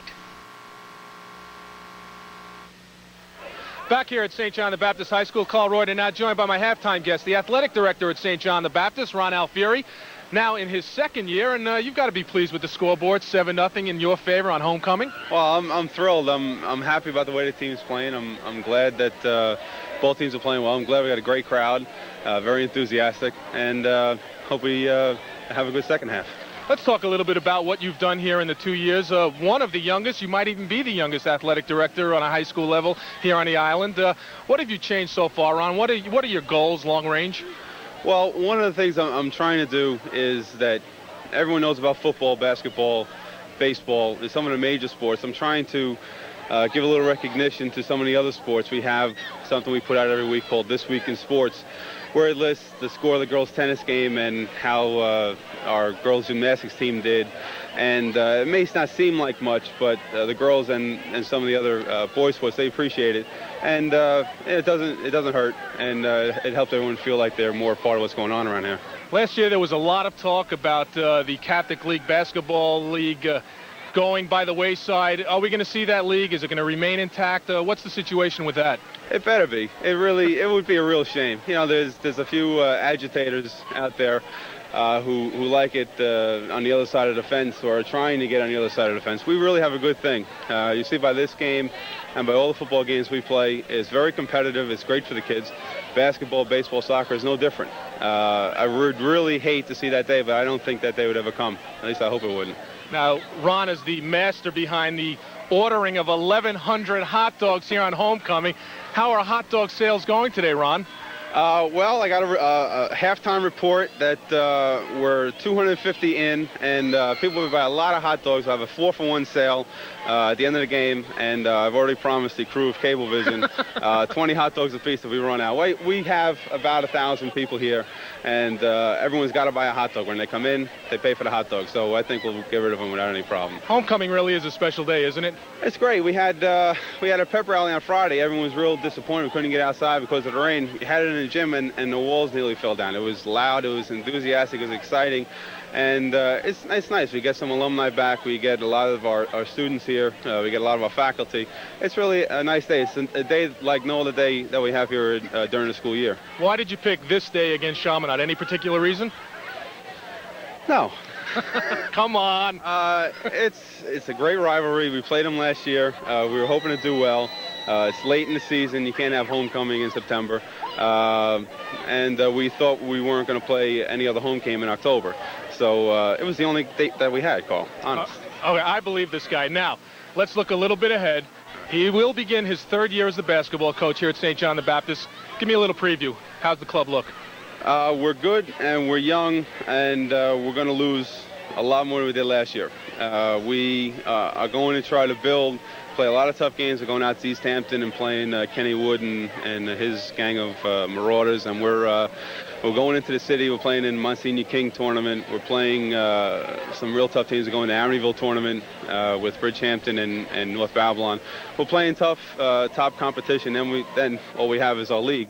So we have a lot of good juniors. Andre Samuel should be one of the top recruited players on the island. He's a senior, and LB Ramirez, our little point guard. We have some really good players, but we're young. All right, in 10 words or less, or 10 seconds or less, how's your dad doing since he's retired, since coach of St. Anthony's basketball? Oh, he's doing great. He's going for his doctorates. He's writing books. He's writing research. He's getting letters from France, on his research. He's doing great. All right, that was about 10 seconds. Ron, thanks very much for the hospitality here. Okay, no problem. Thanks, Carl. All right, Ron Alfieri, the athletic director here at St. John the Baptist. He's been my guest. Now stay tuned. Barry and Tom will be back with all the second half action right after this timeout. You're watching high school football on Cablevision's Long Island Sports Network. Why should you make Apple Bank your bank? To find out, just look inside. You'll find people who care, like Regional Manager Jamie Hoffman. At Apple Bank, our people are concerned about what happens to your money and to you. We're committed to our customers and the community they live in because we've become part of it. Apple Bank wants to grow with Long Island and the families who live here. That's why we hope you'll make our bank your bank. Apple Bank for Savings. We're good for you.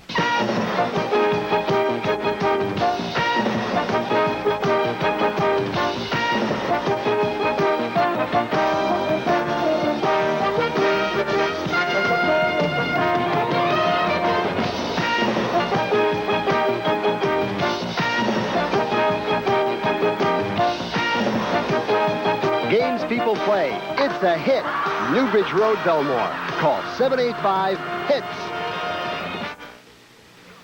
At 8 auto stores, our customers speak for themselves. I shop at 8 auto stores because the stores are really neat and well organized. They have the best prices and best selections for all of our cars' needs. I'm planning on getting a stereo. They have nice stereos here. You feel really good when you can go to a store and ask about a product and knowing that you're going to get a good, reliable answer in return. I shop at 8 auto stores because whatever my car needs, 8 auto stores has it. 8 auto stores, your ultimate car care store. We're back. We're right now St. John's leads 7-0. Let's take a look at the first half statistics and Tom Howard, see if they reveal anything in particular. Well, I think what it reveals, Barry, is that Chaminade staying right in this football game. You can see he has 64 yards rushing over St. John's 44 yards rushing. I'm sorry, that's passing. 61 yards rushing to St. John's 44 and 64 passing. They're beating St. John's in both categories, and that's a real surprise at this point.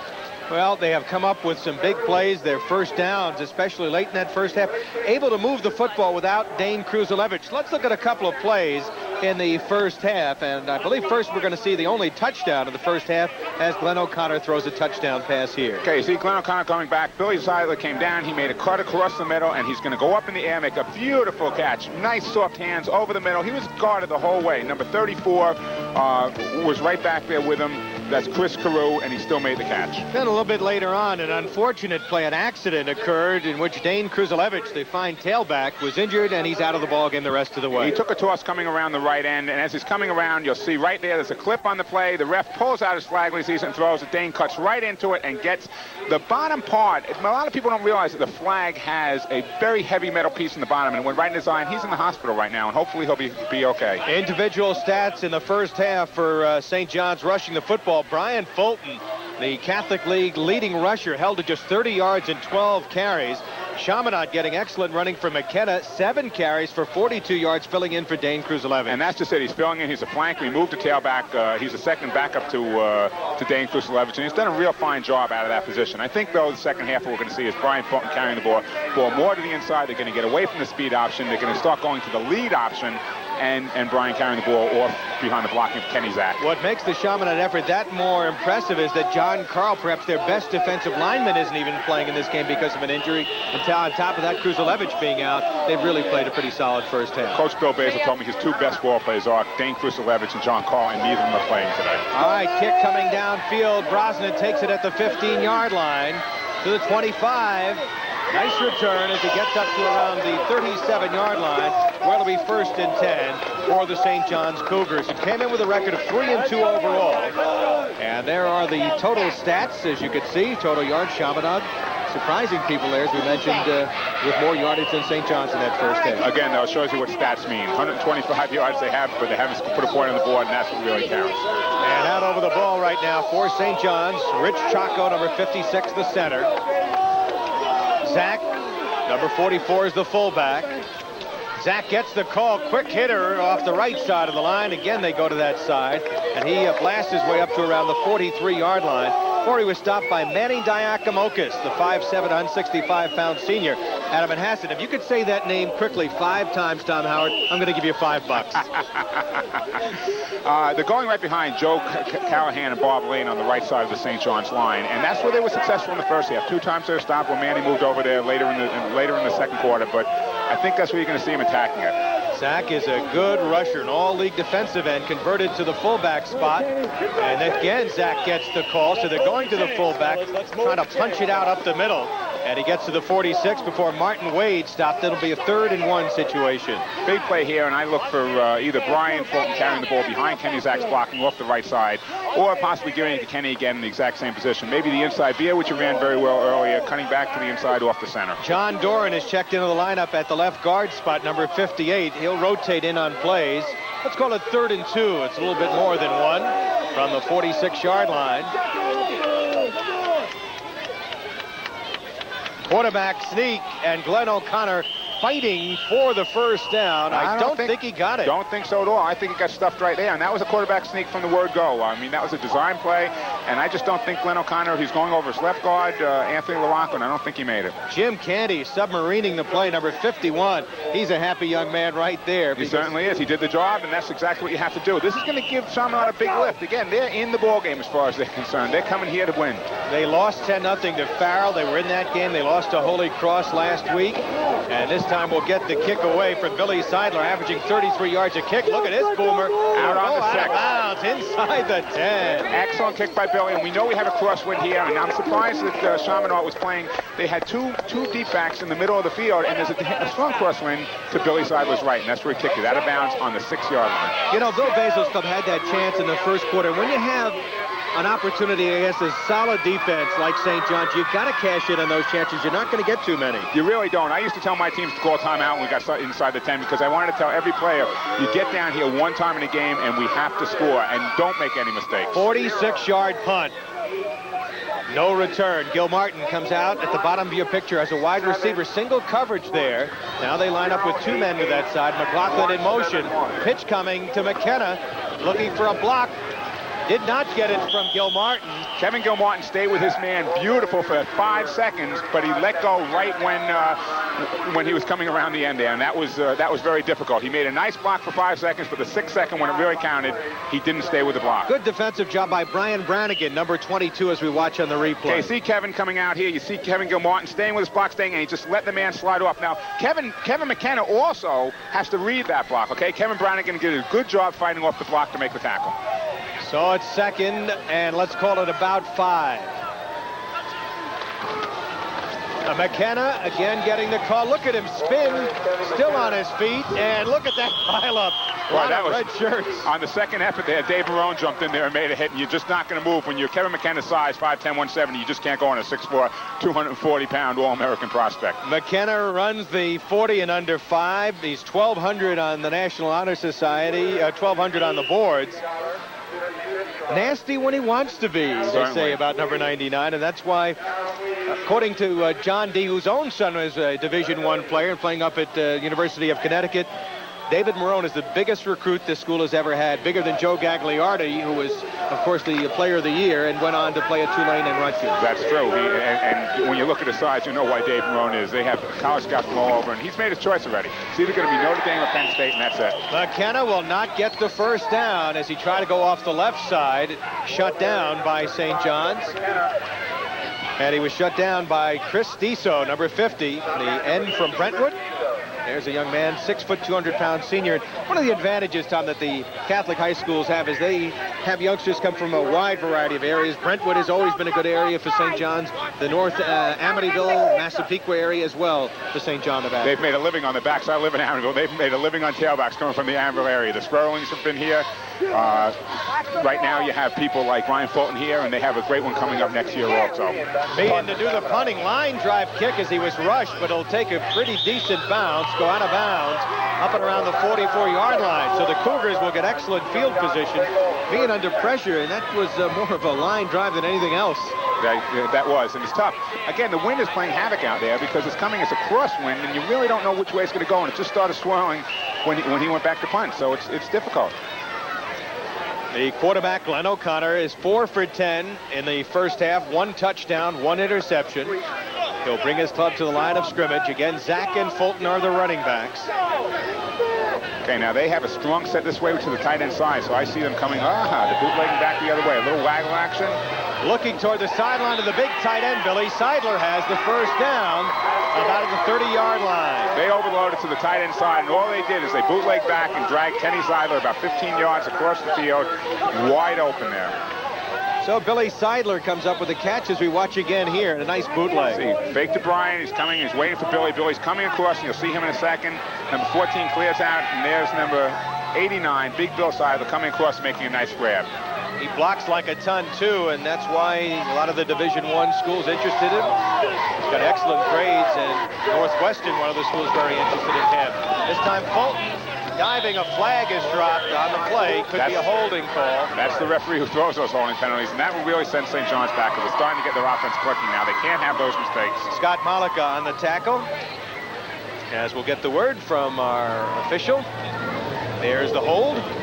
That really upsets coaches, doesn't it? Well, it upsets you, but what you have to do is you have to convince your quarterback. He has to be the smart person to walk back in the huddle right now and say, okay, we are moving the ball, we're doing what we have to. So now we know instead of it being 2nd down and 5, it's going to be 1st down and 15 yards, and, 1st down and 20 yards. Let's take our time, just fight away at it in small chunks. We're not going to try to get it all at once. We can make 7 yards a shot from the next game. There's John D. with the white hat, went to City College. John J., School of Criminal Justice. Father of 6 children. One of the boys is a football player at UConn who's come down for homecoming to watch the game. And he's also the dean of students, I believe, here at St. John's. Does a real great job with the students. Okay, let's see if we see the holding penalty right now. There goes Brian carrying the ball through the line, and let's see what we got here. It could be right there on the end. The man laying down sort of has his arms wrapped around the defensive player from Chaminade, but that's tough to call. 1st and 19 as they work out of the I formation. In brilliant sunlight. O'Connor trying to drop it off to Fulton coming out of the backfield. Incomplete. Bill Basil is out on the field about 5 yards. I don't understand what he's doing there. He may be giving instructions to Scott Malika, maybe on the defensive end over there. Malika was looking toward the bench. He's back behind the line now, but he was out on the field during that play. I'm surprised. 3rd and make it 2nd and 19. Glenn O'Connor out of center reach. A lot of people feel he's good enough quarterback to be a 1AA quarterback. Colgate, Colonial Conference kind of player. Very good drop back. He has good foot speed, and he throws the ball very well, too. There's Billy Seidler wide open again. Shy of the 1st down, but he picked up about 13 yards on the play. Or Brian Regan combined to stop him with Timmy O'Keefe, and you need a couple of guys to bring him down. That's for sure. Steve Martinez got turned around there on the play. Just didn't make it. Number 24, Steve, got turned around. You'll see on the replay. Over to the left-hand side of your screen, Steve Martinez gets turned around. He's number 24, and Billy Seidler's wide open on that. Martinez seeing action as a cornerback. Number 81, Brian Regan, comes in and makes a real nice hit. Brian Knapp is the other one. Haven't seen Mark O'Brien in there quite a bit today. He normally is the other cornerback, but he's not in there now. O'Connor looking incomplete. Okay, that was just a motion play. We were supposed to go. Billy Judge was going in motion. He was going to cut back over the middle, away from the motion. What happened is, again, he slipped because of the grounds out there. Well, we had heavy rain on Friday night, early Saturday morning. The field has dried up a lot better than people thought, but it is muddy in certain spots and slippery. The problem, Barry, is that the grass on the field is all dried out from the great winds we've had here. However, there's a lot of open spots, and they don't dry out, and that's what's still wet and slippery. course, St. John's has an outstanding soccer team. They won the Catholic League Championship. Big fourth down as they go for it. O'Connor looking. He's got a man open. Billy Judge for the first down. And his knee is down inside the 15-yard line. Excellent play, just a curl, and Glenn O'Connor found him. He found the seam in the zone. Billy Judge moved down there, found the seam in the zone, curled in, and was wide open on the play. And that's a very tough play to defend because as a defensive back right now, we're not going to give him the touchdown. We can't stay on top of him tight or else he's going to beat us deep. So we have to give him the underneath, and that's what he took. Second big catch for Billy Judge out of Bayshore. Brightwaters, as you said earlier, missed a couple of games earlier with injuries. Out of the pro set in the backfield. Fulton behind the blocking of Zach. There's a ball, fumbles the football, and Chaminade has recovered. And that was, again, that was the overloaded. They were overloaded to the right side behind the tight end. They ran off tackle. They picked up 6 yards on the play. It was just a tough break for Brian Fulton. He dropped the football, and it gives Chaminade another break. Scott Malika, number 44, made the hit. If we're able to pick it up perhaps on a replay, and a little tough to see who recovered the fumble. But Brian Fulton, behind the block of Zach, was going through the hole, and Malika with a hit, and Bill Bezos' club, like a cat with 9 lives, they just hang in there. Well, you know, they're staying here. I can see right now, 8-7 ball game. I really can. I'm picturing it coming down to the end, and Chaminade somehow pulling this thing out. Timeout on the field, 5:35 to go, third quarter, with the homestanding Cougars leading 7-0. We'll be right back. You're watching high school football on Cablevision's Long Island Sports Network.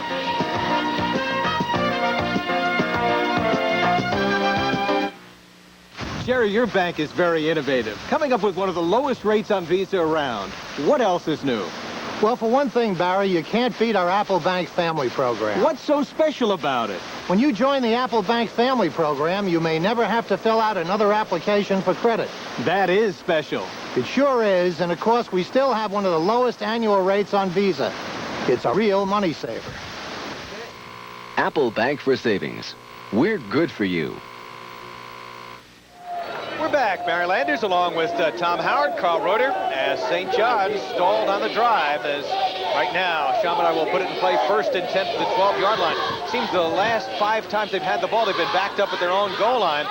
Look at McKenna drive for yardage as he gets close to the 20-yard line. I'm really impressed by Kevin McKenna. The kid is running very, very hard. 575-pound junior, and he's running like a 6'3", 215-pound fullback. Billy Cardello, I'm sorry, Tom, made the stop. Really haven't talked about Cardello. He and Marone are outstanding linebackers. Cardello, a little guy, 5'9", 215-pound senior, at a massive peak. He's a dandy. But he can hit like a truck. He may be little compared to Dave Marone, but he's not little compared to average high school football players. He does an excellent job, and next to Big Dave Marone, number 99, he looks small.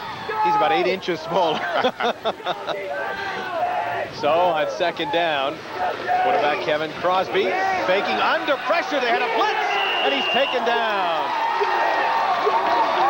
Number 50, Chris Tiso, blitzing from the right end, coming up with his 6th sack of the season. Chris Tiso is their drop end. Chris Tiso is not supposed to rush, and that's what Chaminade's believing, so they let him go. It's to the split end side, and you'll see Chris coming from the backside, chasing Kevin Crosby the whole time, and he's coming hard, and he has him. And it was an excellent call also by Bill Basil's staff, because 2nd and 2, you want to throw the ball, you can always come back and make it on 3rd down. Bobby Hutter just tried to get a piece of him. The fullback missed him, and he was trying to block him, and there was big Chris Tiso. Well, Bobby's supposed to swing his head to his left to look immediately and missed him, and then it was too late to pick him up. 3rd down and 12 yards to go for Crosby. Has time now. Up the middle, overthrew Gilmartin. There were 4 red shirts around Kevin Gilmartin, and upfield also on the play was Pat McLaughlin. You saw number 15. Kevin Gilmartin was surrounded by 3 defensive players and Sean Maroney deeper behind him, so there were 4 St. John players there, and with the overthrown pass, I think the Chaminade's very lucky that Sean didn't pick the ball off. 3:53 to go here in the 3rd quarter. Chaminade will be forced to punt.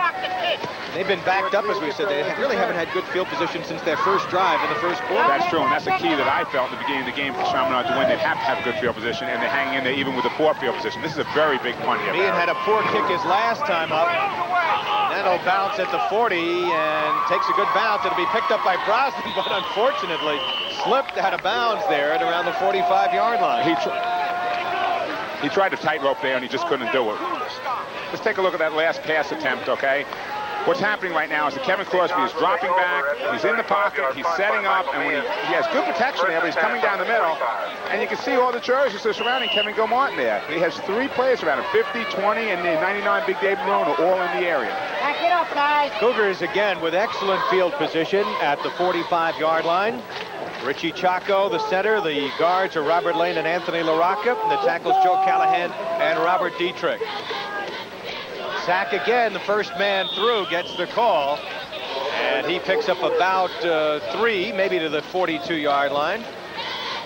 I think Coach John D is telling his team right now, just calm down, just take the ball, just drive it down the field and put an insurance touchdown on right now. Get it on the board. Glenn O'Connor welcomes in number 58 to the huddle, John Doran out of center reach, replacing Anthony LaRocca. O'Connor is 6 for 11 for 83 yards, 1 touchdown, 1 interception. Had a completion percentage of about 40% coming into today's ball game. Manny Dakamokas is back to nose right now. I want to see what area they're going to start attacking. And they throw it quickly out to Pullman. Kenny Pullman trying to pull away. Close to the first down.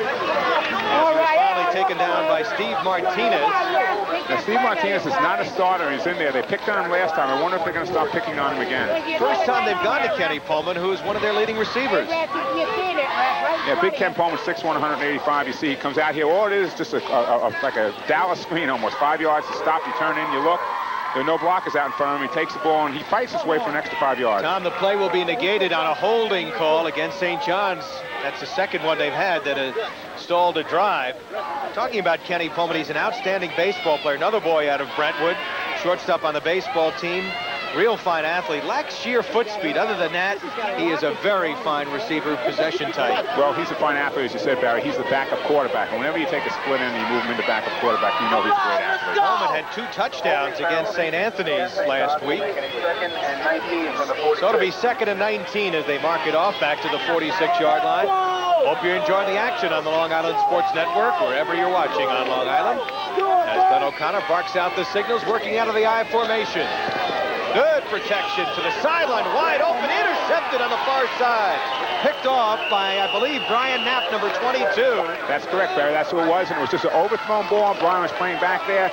They had already pre-rotated up, and he had his deep third zone, and it went right over the head of the intended receiver and went right into Brian's hands. O'Connor got good protection on that play, and we'll look at the interception by Chaminade. Again, Glenn O'Connor has perfect protection, plenty of time. He just overthrows his intended receiver, and there he is in the deep third zone. We have Brian Knapp back there, picks the ball off, tight ropes along the sideline. Second interception of the season for Brian Knapp. Here's McKenna, who has taken over for Dane Kruzalevich and has done an excellent job. Stopped by Chris Stiso. It was Stiso who made a big defensive play not long ago.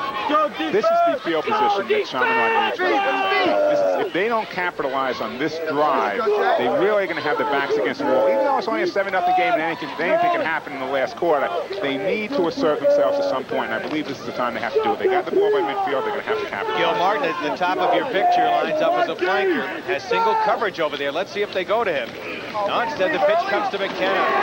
Oh, good defensive play as they got in quickly. Number 54, David Williams, the nose tackle, broke that play up quickly. He's a very quick young man at 5'9", 210 pounds, leading tackle in the front 5. That's right, and he is. He's not tall, but he's very strong up front. He's in the weight room all the time, went through the St. John's, and he made a great play there. He pulled off his block and went down the line to make the tackle.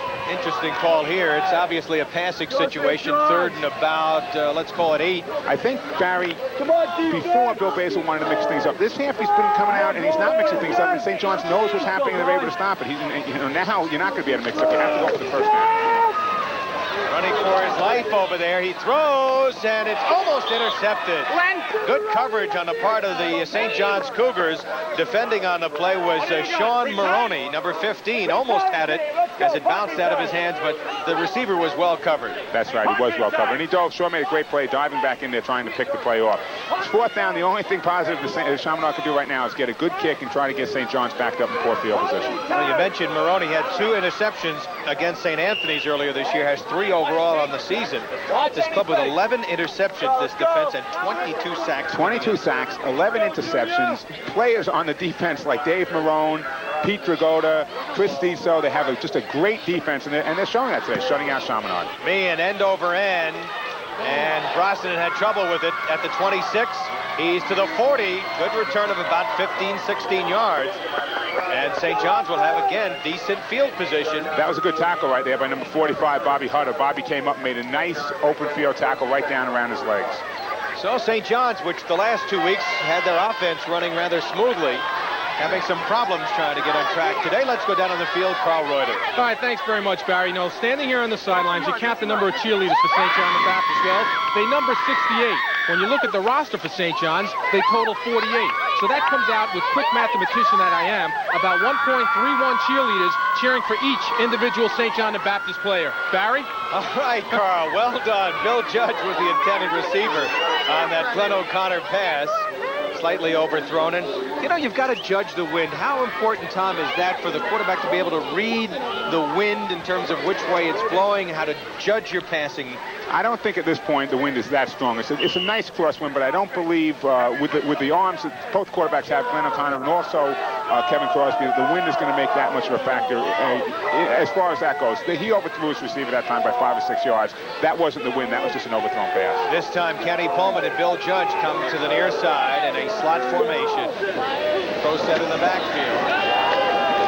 Wide open up the middle was one of those guys, Kenny Pullman, and he has the first down. Did he fumble the football? Well, yes, it looked like he did. I believe St. John's got it back, but he did fumble the ball before he came down. So that was definitely a fumble. There's no question about that, but they recovered their own fumble. Kenny Pullman, who made a great catch last week against St. Anthony's, finally brought down by Ronnie Ice, number 25, the safety. Kenny Judge actually recovers the fumble here, so let's watch it on the replay. Right. You can see right now they're overloading the left side. They have Billy Judge coming right over the middle, and what's happening is Chaminade is not able to pick up that overload right now. They have a slot to that side, they have a strong backfield to that side, and Chaminade is not playing it. There you go. He's spinning over, he keeps fighting for the ball, and he ended up coming up with the ball. Alert play by Billy Judge to come up with a fumble, and they throw back complete this time to Billy Judge.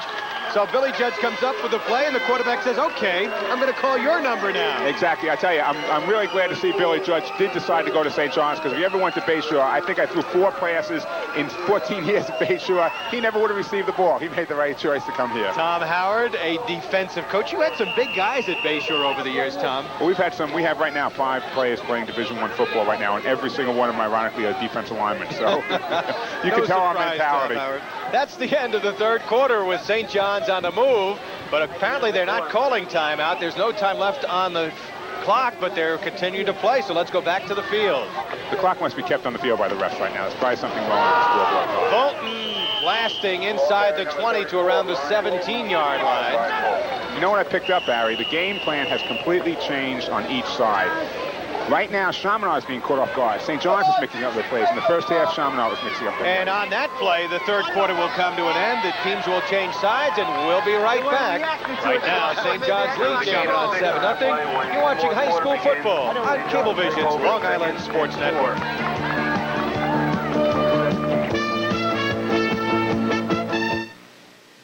Hi, I'm Jerry McDougall. At Apple Bank, we believe that our loyal customers deserve something extra. That's why we've introduced the Apple Bank Family Program. Members of the Apple Bank family receive special benefits like reduced rates on loans, free checking with interest, a low-rate Visa card, a personal family banker, and 24-hour banking. The exciting new Apple Bank Family Program. Join now and feel good about banking again. Apple Bank for Savings. We're good for you. I never ran before I came to Adelphi. Now I can't imagine not doing it. It really helps having the kind of encouragement I've gotten here. It makes Adelphi feel like a small college. But I'm glad it's a big university with lots of courses and career options, because I'm making choices that will affect my whole life. I'm excited about my future. In fact, sometimes I can't wait to graduate. It's sort of like running. Once you get started, you want to see how far you can go. Adelphi University, a commitment to intellect.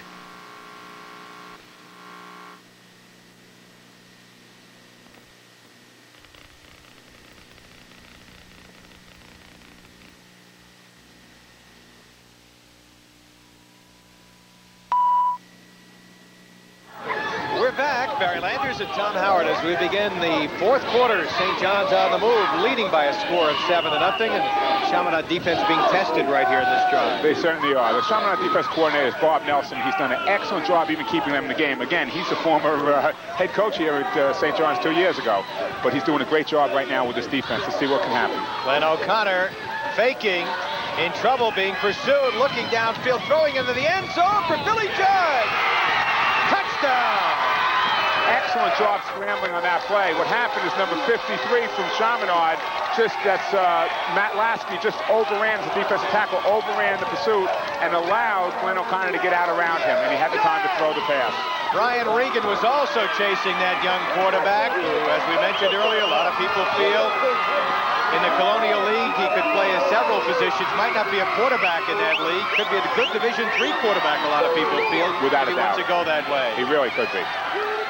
So the extra point attempt coming by James Vanderbeek. He's 9 for 9 this year. This one is up, and it floats. Good. Now the wind's playing a little tricks out there right now, I'll tell you that, Barry. So Billy Judge, who had caught 3 passes prior to that touchdown pass, comes up with his 4th reception, and they have a lot of weapons, this team. They really do. And we said that at the beginning of the show. We knew St. John's could score through the air, and they can also score on the ground. Chaminade has shut them down on the ground very well, and they haven't shut down in the air. I think what's happening now is that St. John's is just starting to show their depth and also their great athletic talent. So O'Connor, after throwing 2 interceptions, comes back. He's now 9 for 16, and with an 18-yard pass, he has 136 yards on the afternoon. 2 touchdowns for Glenn O'Connor, and this homecoming crowd feels a little more relaxed right now. Oh, I tell you, you knew that a touchdown with a 2-point extra point was going to win the game. It could have been an 8-7 game. This insurance touchdown really helps St. John's right now, because now you're sort of putting Chaminade behind the 8 ball. If they go to the air, St. John's defense with, what do we say, 8 interceptions, 9 interceptions so far this year, and also their great 22 sacks that they have, they're in the position they want to be in right now. John D. has his club where he wants And, of course, Chaminade without Dane Kruzalevich, their leading rusher, the tailback who was unfortunately injured in an accident in the first quarter when an official's flag went into his eye, and he had an eye problem, and he's been taken to Good Samaritan Hospital. Gil Martin at the 15. Running out of room and goes down at around the 30-yard line, where it'll be 1st and 10 for the Chaminade Flyers. Bill Basil in his 2nd year. He replaced Mike Piankos. We talked about some of the great players Chaminade had, and they lost last year. Listen to this lineup. Ellery Roberts, the All-American who's at the University of Miami. Tim Curran, tight end at Duke. Tim Carroll at Colgate, big tackle. Rich Tarikian and Eddie Perks at Yale. Keith Stitchway and Tom Murphy at Hamilton, and Bob Lawler at Fordham. And not a bad school in the group. Imagine that. Tremendous academic school Chaminade is. St. John's lost a few players. We'll tell you about that a little bit later, as the quarterback Crosby on the keeper gets a couple of yards, maybe to the 32 or 33-yard line. That looked like it was a design quarterback draw from the quarterback standpoint, but not from the offensive lineman standpoint. I'm very surprised by that call. I'm not sure whether, if it was a quarterback draw, the offensive lineman should have been downfield throwing their blocks. Some of the fine players that Johnny D lost from last year's squad. Damian Murphy was over at Hofstra. They had a big win on homecoming yesterday over Washington University of St. Louis. Dallas Pisano is at Weston, Connecticut. Bob Scattalavino at Catholic, and Kenny Sinisi, who's at junior college. 2nd, and let's call it 9. McKenna. And he won't get much. They shut it down as they're not going to the air at this point. Time is ticking. Still plenty of time, 10:55 to go, but they need 2 touchdowns. Yeah, but I'm glad to see they're not going to the air. They're not panicking, and they really have to establish their ground game in order to establish their passing game right now. The mix-up in offense is not the same in the second half when you're down by 14 points. You can't start throwing on 1st down because teams are looking for it. So they're running on 1st down, and it's not bad. Now they have to face with a 3rd and 7 situation. They're almost forced into a passing situation. Junior Harewood, number 93, 5'10", 180-pound junior from Central Islip, has checked in defensively. And Crosby going to be hit and driven down. Anthony Gentili with the sack. That's number 23. And Anthony Gentili, number 70, he loves it. There's Billy Judge. Like that hairstyle? Beautiful. You got a Z on both sides? Is that a ZZ top there? No. That's the young man you know from Bright Waters. Chaminade does not have a 1st down in this half, by the way. And they're going to go on 4th down for a punt with Michael Meehan standing back at around the 15-yard line. Matt Brosnan's deep, and oh my God. Meehan having trouble again, gets the kickoff. But he kicked the ball, and it's not going to be roughing the kicker. You're allowed to kick the ball. If you break out of the zone and you drop the ball, you can hit the kicker. That's an excellent call by the ref. It wasn't roughing the kicker, but he stayed in and kicked the ball, and that's what I said he should have done before. You try to get the ball off. David Marone was the man who came in on him, that big linebacker who is being heavily recruited, as we've mentioned several times. Notre Dame, Penn State, Miami, all after him. He could have been the quarterback on this team, according to John D. Let's watch Meehan. Okay, we watch him. He picks the ball up and get the kick off. And there he is. I mean, it doesn't look like he can kick it out, but he does. And again, David Marone's allowed to hit him. Once you have broken out either to the left or right of your normal kicking pattern, which you did with the fumble, you're allowed to hit the kicker. Chaminade in a real tough spot here, trailing 14-0, and St. John's will go to the air on first down. Quick pitch to Coleman.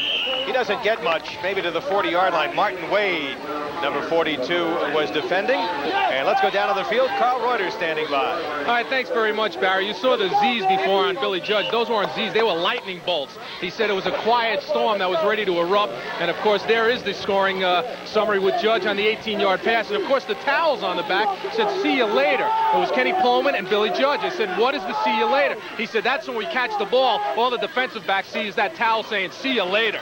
Barry? All right, Carl. Well done. At the sideline, look at the big fullback coming out of the backfield, catching the ball. Kenny Zach finally brought down by Scott Malika, but not before he picked up big yardage for another first down. St. John's offense is starting to dominate right now, and they're doing what we expected them to do in the beginning of the game. We knew that the Chaminade defense had certain keys that they had to pick up on, and right now I think they're just being worn down. 9 minutes left in the fourth quarter. They've done a great job, but they just are no match for this big machine that St. John's has. Kenny Zach had a big day earlier this season against Fairfield Prep when he rushed for over 100 yards in that game. Picked up a nice gain there on the reception. This is Brian Fulton. They've shut him down. They've done a great job stopping Brian Fulton. And as I was at practice this week for Chaminade, I noticed that was their key. They had to shut Brian Fulton down. And Coach Basil knew the offensive weaponry that St. John's has. He knew they could pass. He knew Kenny Zach could run the ball. But if you don't have the athletes, you just can't shut every phase down. They wanted to play the field position game and just got out of that early in the game. Billy Judge had caught 8 passes coming into today's ball game. He's caught 4 today, including one for a touchdown, his second TD. He's had a real great game today. He really has. And I wouldn't be surprised right now with the situation second and long to see Billy making his move for the end zone again. His little see you later waving in the breeze. Glenn O'Connor, 11 for 18, 153 yards. Fulton slammed down as he got inside the 30 to around the 23-yard line. Scott Malika again with the hit. So Fulton has been held to under 50 yards. You got to remember this guy had 171 yards. Last week had 450 yards coming into today's ball game. Well, again, when you have running backs like that and teams key on them, it leaves the door open for other people. And Billy Judge is picking up the slack today. Kenny Pullman's picking up the slack. Glenn O'Connor's had a great game passing. And Kenny Zach's doing the job on the inside running. 3rd and 5 from the 26-yard line. Looking for Seidler. He turned one way and then looked back for the ball. It was over the other shoulder. Defending on the play was Ron Eith, number 25, but he had double coverage there. There was double coverage. There was room for Glenn O'Connor to fit the ball, and it would have had to been a perfect pass. We talked earlier, we said Glenn O'Connor is a great quarterback. He can probably play Division 2, Division 3. That's the difference between a Division 1 quarterback and a Division 2 and 3. Division 1 might have been able just to slide that ball in there, and that would have had to been a perfect pass to get in, too, Barry. What he's improved is his decision-making this year, his leadership. You remember Glenn O'Connor last year as a junior, got some valuable time. And Coach John D. said at the beginning, as on 4th down, they're going to go for it. Beginning of this season, this was the experienced club, and Chaminade was the inexperienced team. That's the truth. In trouble. Flag is thrown. Should be a holding call. Pass is picked off. They'll rule it an interception. Making the interception, Ronnie Eith, who last year had 3 interceptions against Farrell in the semifinal game. But there is a flag. Excellent play by Ronnie Eith. I think the play is going to be offensive holding here. They're going to decline the penalty and take the ball. But they're down on their own 9-yard line. They have a long way to go with 7:32 left in the period. Eith's 3rd interception of the year. And the quarterback, O'Connor, has passed 3 interceptions today. He survived it. Coming into the game, he had 5 TDs and 6 interceptions. He's thrown 2 TDs, so he's up to 7 TDs now. But 3 interceptions brings him to 9 interceptions. So you don't mind throwing an interception when it's down on the 9-yard line of the opposition, though. Just as good as a punt, and better really than a punt or a field goal. time of the game, because what's going to happen is the boy's going to be on the 9-yard line, and Chaminade, instead of having the ball out on the 20-yard line, if it went into the end zone. As you can see, the penalty is refused. Referee Bill Erb making the call. Well, we've got some great football coming up. You know, Tom, it's Suffolk football, and after this next play, we'll try and talk a little bit about Suffolk football as we get the quarterback ready to go here, Kevin Crosby. Looking for Gil Martin, and it's tipped and intercepted. Beautiful interception by Brian Brannigan. Excellent catch by Brian Brannigan. We've seen him come up and make 2 good hits during the game. Now we saw his athletic skill in going up, tipping the ball, and coming right back down with it into his chest for an interception. They're going to take over the ball now on the 20-yard line going in. Great field position for St. John's. They had double coverage on Gil Martin. He tried to get it over the head of Brannigan, but a good athlete over there. 5'10", 190-pounder from nearby Islip. He bench presses over 300 pounds, this kid, and he's playing at the cornerback, has the speed to play there. Tough ball play, Brian Brannigan. 2-year starter. O'Connor looking for maybe 6 here. Open downfield is Billy Judge inside the 5-yard line. Again, just a curl pattern. He came from a split end position. He curled in over the middle, and he wasn't wide open. However, he was open enough that Glenn O'Connor could force the ball in there. Brian's down. But Billy is hit and down, as you said. Billy took a good shot in the back as the defensive back came up and hit him, and probably what he has a good bruise that got it in just above where you wear your girdle. You can watch Billy Judge here. Billy's going to come down. Glenn O'Connor's back. He's set up plenty of time to pass.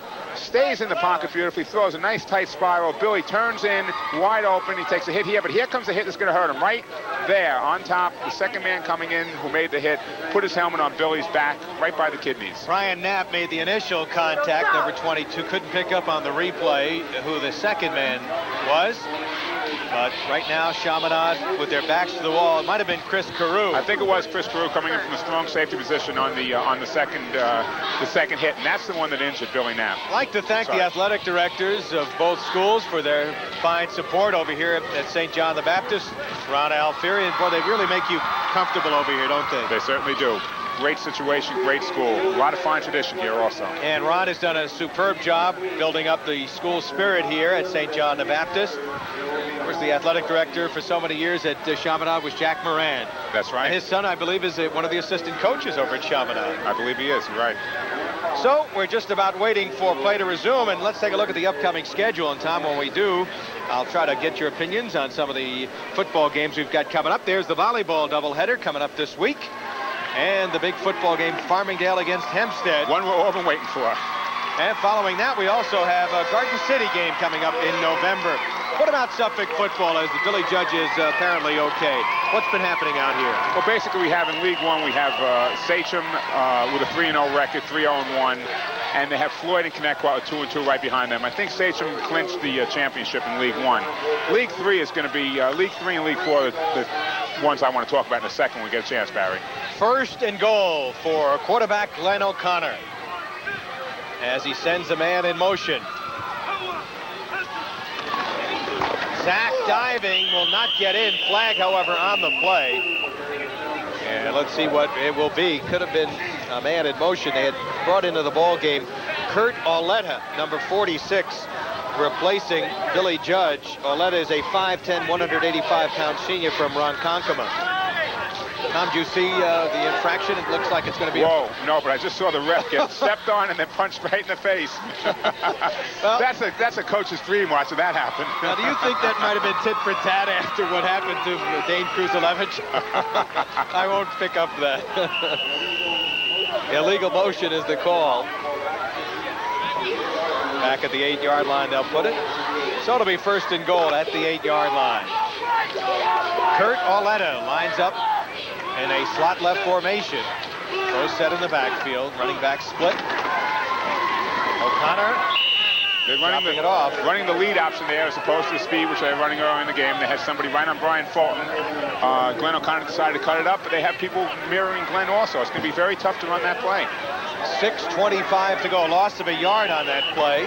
The reason that play is so tough to run today is because they did such a great job with it against St. Anthony's last week, Barry, that Bill Basil had his staff working all week on that. So they've taken that one play away from him, but obviously you can't take everything away from St. John. Second and goal from the 9-yard line. Auletta comes out as a flanker to the right.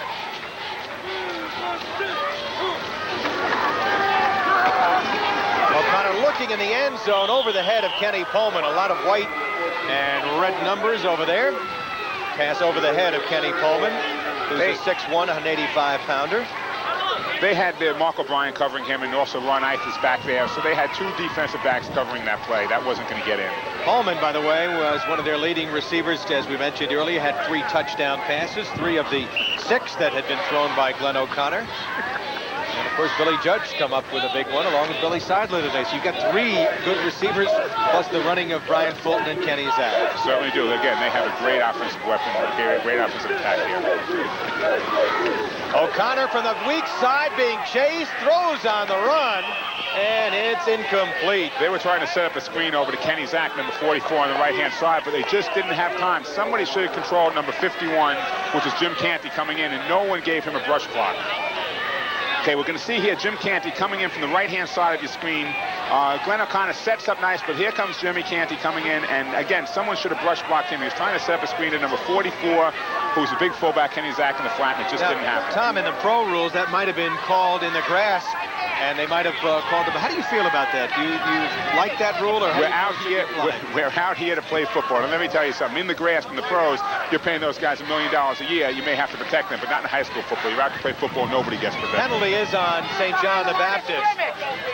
And we'll have discussion taking place right now. We were talking about Suffolk football, Sachem, as you mentioned. How about in League Two, where you've got Northport, Ward Melville, and a whole bunch of teams all locked up in Northport's a 3-1 record with Ward Melville, Center East, Smithtown East, and Lindenhurst all with 2-2. So that's up for grabs. I like the leagues 3 and 4 though personally. West Islip, Whitman, and CI all tied was 3-1 in League 3, and then down in League 4 you have East Islip with a 5-0 record, Bellport 4-1, West Bowen 3-2, and any of those teams on a given day could beat the other one. So there's going to be 6 teams there who are going to fight it off for that conference's championship. Then we go down to the next league, which is Cumsabog by itself, not even close. 199 points offensively, scored almost 200 points, and nothing against. Ineligible receiver downfield is the call by the official. It'll be a loss of down also on the play, and they'll walk it off. So that is a very costly penalty. That's a screen pass, Barry, and I'll tell you something. I don't know that there is an ineligible receiver downfield on a screen pass. I think the refs ought to check that again. We have the instant replay here that we could see, but that was a screen pass. They're allowed to go downfield on the screen. So the down changes. It's a 4th down situation. They'll go for a field goal. James Vanderbeek to attempt a 42-yard field goal. With this crosswind, this is going to be a pretty tough shot. However, the wind has died down right now, so I'd be trying to hurry this field goal up. The holder is Sean Maroney. He's got a shot at it. It's up, and it just falls short. He had the right direction, just didn't have enough leg. He really did. It was just a leg in that. It was about maybe 7 or 8 yards short as far as the distance went, but it was a good kick. Finishing up quickly at Suffolk County, how about Sayville and Riverhead in League 6? Again, Sayville beat Riverhead on that wet, rainy day we had back in the beginning of October, and those two will probably play again at some point down the line. Miller plays a Wyandancer in League 7, and they played yesterday, and it was a 7-point win, 7-0 for Miller Place over Wyandancer. When they meet again, it will be a great game.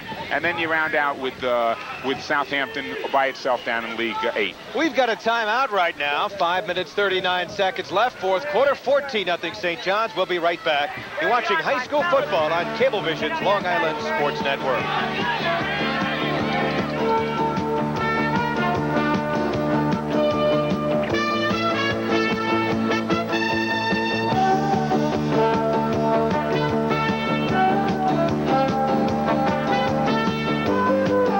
8 Auto Stores, our customers speak for themselves. I shop at 8 Auto Stores because the stores are really neat and well organized. They have the best prices and best selections for all of our cars' needs. I'm planning on getting a stereo. They have nice stereos here. You feel really good when you can go to a store and ask about a product and knowing that you're going to get a good, reliable answer in return. I shop at 8 Auto Stores because whatever my car needs, 8 Auto Stores has it.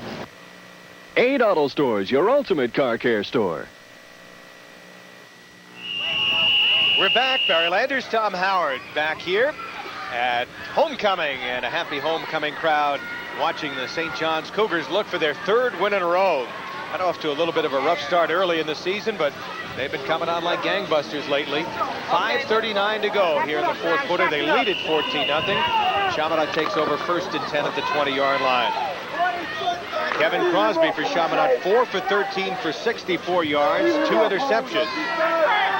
Those two interceptions are keys also. I mean, they're big interceptions. McKenna on the draw play, has 5, has 10, and about 13 yards on the pickup. But as we mentioned, he's been the most impressive player out there today for Chaminade. That's true. And there, Coach Basil's starting to mix it up. They're looking for the pass on first down. He runs the draw.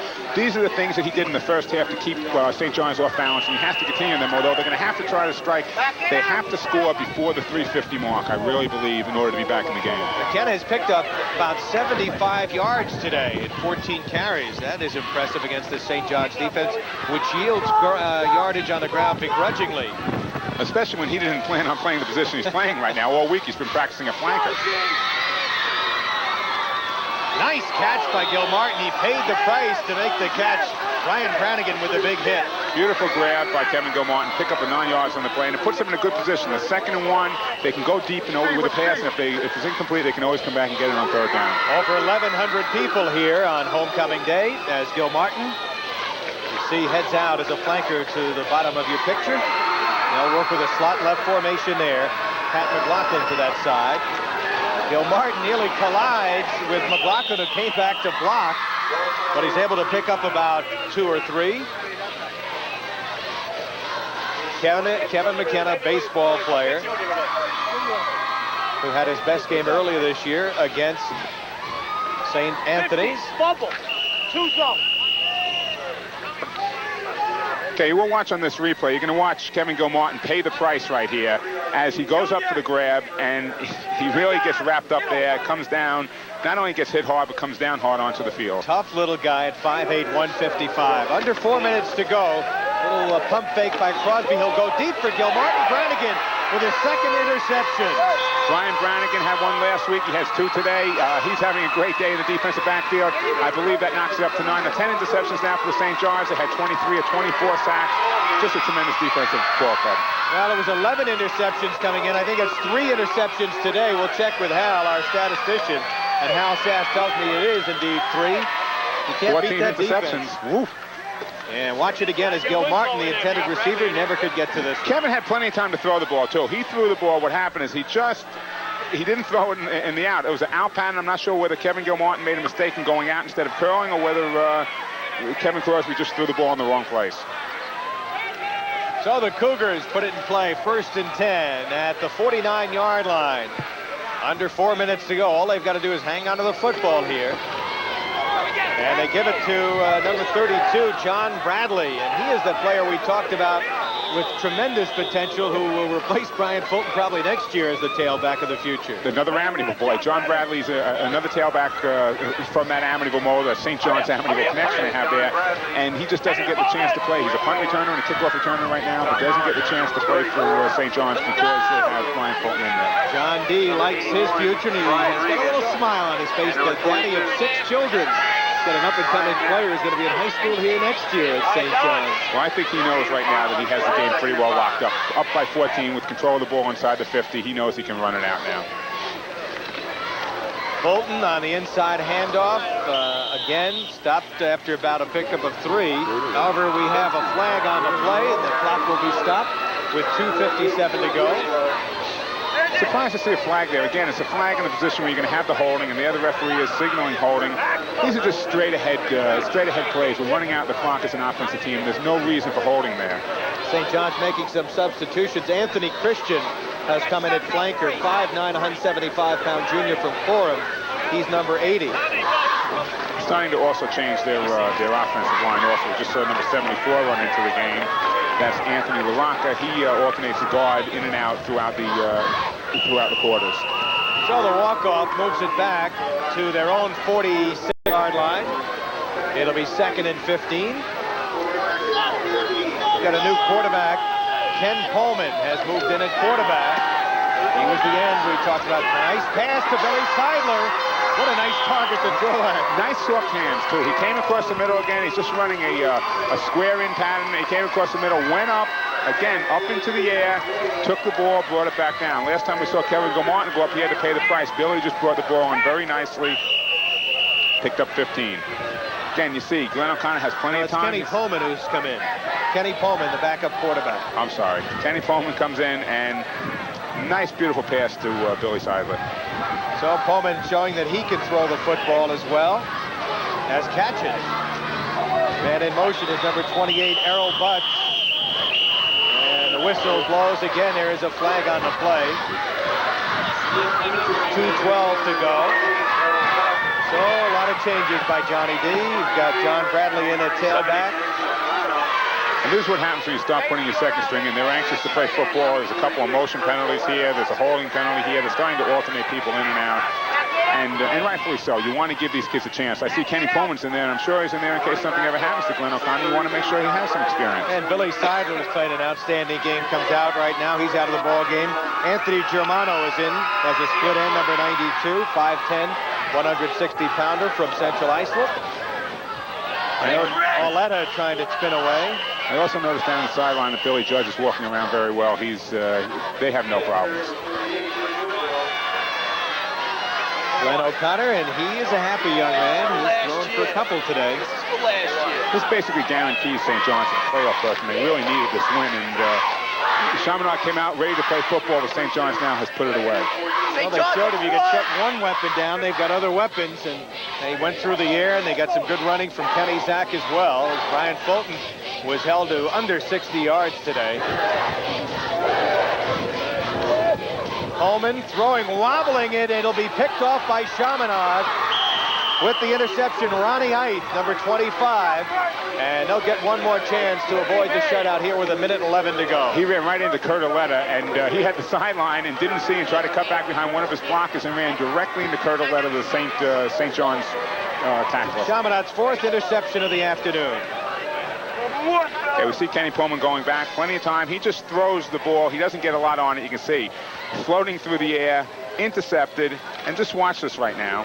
Okay, Ronnie Ike is going to run directly into him.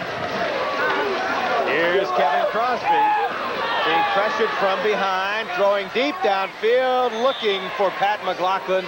Incomplete. What an arm. On the run, scrambling to his right, still let the ball go 45 yards in the air with a tight spiral. He was 7 for 16 for 151 yards last week against Holy Cross. Had a touchdown and an interception. Excellent thrower, lacks foot speed, but has pretty good size at 6'2", 190. Certainly does. He's a very good high school quarterback. He's had a banged-up hand, jammed his thumb a little bit. Crosby not having a good day today. 5 for 16 for 72 yards and 3 interceptions.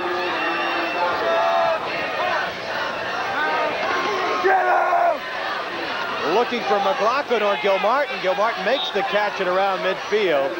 Enough for the first down. That's a long way to go to get 15 yards. You're throwing. It certainly is. Well, that's exactly what it is. It's cross country there. He's throwing across the field and getting him out. And again, what really I think hurt Chaminade today is the fact that Dane Kusalevich got hurt early. They're taking 2 receivers away. Now they only have 1 to work with in Kevin Gilmartin. Billy Judge, who was injured, certainly a good opportunity to be a candidate for our Apple Bank MVP award. You got Glenn O'Connor also. I think they're 2 excellent choices. It's going to be tough to decide between them. Crosby looking deep for McLaughlin, and it's going to be picked off by St. John's. That's number 15 Michael Gonzalez with the interception. Michael Gonzalez, a 5'10", 150-pound senior from Deer Park High School, with the big pickoff, and is he ever happy? Excellent defensive coverage also. He had the inside route on the person. We have number 16 down in the field for Chaminade right now also. He's out in the middle of the field. People aren't noticing him. I don't know whether he got hit after the play or what happened. And that would be Bernard Looney, a backup player. And Tom, while we have a moment, we're going to be in Nassau County next week for that big showdown, Farmingdale against Hempstead. How do you size up things in Nassau County? Well, Conference 1, we have Farmingdale and Hempstead. And ironically, even though Hempstead is 5-0 and Farmingdale 4-1, by their point system, Farmingdale is in first place. But that will be solved very easily. Buddy Krumenacker and Don Snyder going against each other. And don't forget Louis Andre's Massapequa Chiefs. They're right behind there with a 3-1 You feel they may be record. the best team in Nassau? I don't want to go out on a limb right now because I don't want to jinx Louis Andre. But I'll tell you right now, come that championship game, I I wouldn't be surprised at all to see the Massapequa Chiefs walk off victorious. Conference 2, you've got Plain Edge 5-0. Can they be beaten? Plain Edge, oh sure, any team can get beaten. We know that, Barry. But they're definitely in the lead. But right behind them, a division with a 4-1 record. We have Herrick's with a 4-1 record and MacArthur with a 4-1 record. And you go down to Conference 3. What a great conference. And have New Hyde Park and Bethpage, 4-1 records. And yesterday's game, Bethpage beat New Hyde Park, but again with the point system. New Hyde Park is in first place, Bethpage in second. By the way, we will televise on Thanksgiving morning that Conference 3 championship game from CW Post. That should be a dandy. And I really believe New Hyde Park and Bethpage will be sitting there waiting for that. So we'll see a great game there, and also the Conference 1 championship the Saturday after that. Conference 4, perennial power, Locust Valley, 5-0 again this year, but it could be an interesting battle with Lynbrook, East Rockaway, and Clark all 4-1. That's right. We just saw an injured player come off the field and ready to go, but we'll talk about that in 1 second, Barry. All right, Pullman is the quarterback. Patrick McLaughlin is the injured player. And the handoff going to, I believe, McKenna as he tries to go off the guard. Just wrapping up, we're probably going to finish the game with one more play after this. I just want to mention that Conference 4, Barry. Locust Valley has a 5-0 record. However, Clark is 4-1, and they're still in the hunt. And that, again, should be a great game when they play. Sean Redwood was the ball carrier for St. John the Baptist on that play. So it'll be second down. This will be the final play of the game, undoubtedly, if they keep it on the ground. John Butler in as the tailback as Pullman calls the signals. Kenny Pullman out of Brentwood, handing off to the tailback, and Bradley stopped, short gain, and the clock is ticked down. The horn sounds, and a happy homecoming for the St. John's Cougars as they avenge 3 consecutive losses at the hands of Chaminade. And that's for sure. I mean, they needed this victory just so they get their psyche back on balance. They lost 3 times to them, twice last year. They needed to turn the corner, and Chaminade did everything they could to stay in the game. All right, Coach Tom Howard, let's go down to another happy coach on the field. Carl Reuter with John D. All right, thanks very much, Barry. John, about 2.5 hours ago, you said you were too dumb to call any kind of trick plays in this game. Today, just good, solid football. You shut them down. That's what we play. We play good defense, try and get our defense to get good field position, and then move the ball from there. I felt Billy's team played a whale of a game. They came out fired up. They kind of took it to us, their defense did. I think our defense was great today. I mean, when they didn't get that first one in down on the goal line, I think that kind of told the tale of the game. We were going to dominate sooner or later. And that's the kind of football team we are. We rely on defense to win games for us. Defense, but O'Connor was there. He was in first gear today. Glenn had a great game. He's been having good games all year. Today was a great game. I mean, he just was on the money, did a great job for us. And Brian got shut down. Glenn came alive. So, you know, it's a good football team, and that's what good football teams do. John, best of luck the rest of the way. Thank you, Carl. All right, John D., winning coach, St. John the Baptist. They're victorious by the score 14-0. We'll be back. We'll have a final word right after this timeout. You're watching high school football on Cablevision's Long Island Sports Network. I wonder if I can get a car loan. Oh, I wonder if they'll give me a vacation loan.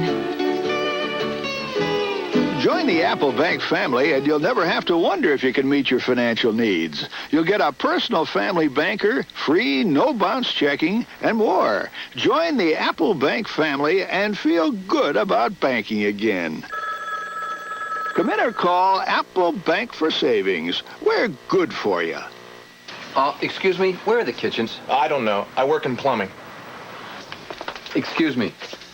We're looking for kitchens. Oh, I think it's next to automotive. Or maybe it's paint. Honey, here they are. This is the kitchen department? At Consumers, you'll never have a problem finding kitchens. You'll see over 200 kitchens on display. Traditional, contemporary, European, and colonial. Consumers, where kitchens and baths are our only business. Ray, I have a wheelchair here that came from space. You're kidding, Isaac. Nope. Try and lift it.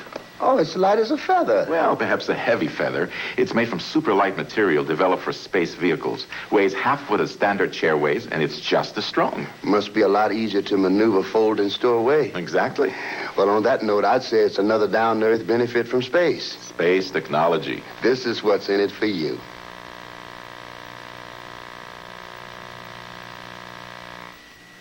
Apple Bank MVP today's ball game. Quarterback of St. John the Baptist, Glenn O'Connor. Some nice numbers, 12 of 23, 169 yards and 2 touchdowns. Revenge. You wanted it back. They beat you twice last year. We wanted it back a lot. You know, this year we have some ups and downs. Usually we're a late starting team. And towards the end, we seem to pick it up and everything. And we knew that this game, this can put us into the playoffs. And this should really lock us in and really try and slide them out. And we came out just going for it. You did the job. Listen, they shut down Brian Fulton, your big running back. Yeah. Did you change the game plan? Did you throw more, or you pretty much went the way you were going to go and when you talked in the locker room? Well, the first half, we came out both throwing and running. And in the locker room, we had a big talk and everything. And we wanted to come out throwing the ball a lot because they were stopping Brian and everything. And came out throwing, came up big. Well, 7 points. The 2 touchdowns, one to Billy Seidler, one to Billy Judge. The 2 Billies, see you later. He had that little towel there. That's cute, huh? You like those things on this team. That was nice. I like that. He likes that. All right, Applebank MVP, Glenn O'Connor, quarterback of St. John the Baptist. Let's go over to Barry and Tom for a final word. Thanks very much, Carl and Tom. Billy Judge certainly came up with some outstanding catches. Billy Seidler, as Carl said. But on the other hand, you got to feel a little bit sorry for Chaminade. Dane Kruzalevich got hurt on that freak play early in the game, and they did a great job in the first half hanging in, but just couldn't get any real offense going in the second half. They really did. I think they changed the game plan a little bit in the second half. They didn't come out and mix things up like they did in the first half. They were put in bad field position again, and that changed the outcome of the game. Well, this St. John's team looking for that championship that was denied them last year. I bet they'd like another shot at Monsignor Farrell, the top dog right now. Well, I think that, we know St. John's is the team that comes on the second half. They proved that the last couple of seasons. They've won a couple of Metro Bowls, and I tell you, they have a plethora of weapons out there, and I'd be very afraid to play them again, even if I was Monsignor Farrell. All right, so that pretty much is the story. Once again, the final score here on Homecoming Day, the St. John's Cougars 14 and the Chaminade Flyers nothing. Cablevision's coverage continues with exciting girls volleyball. The winner says do, the loser does.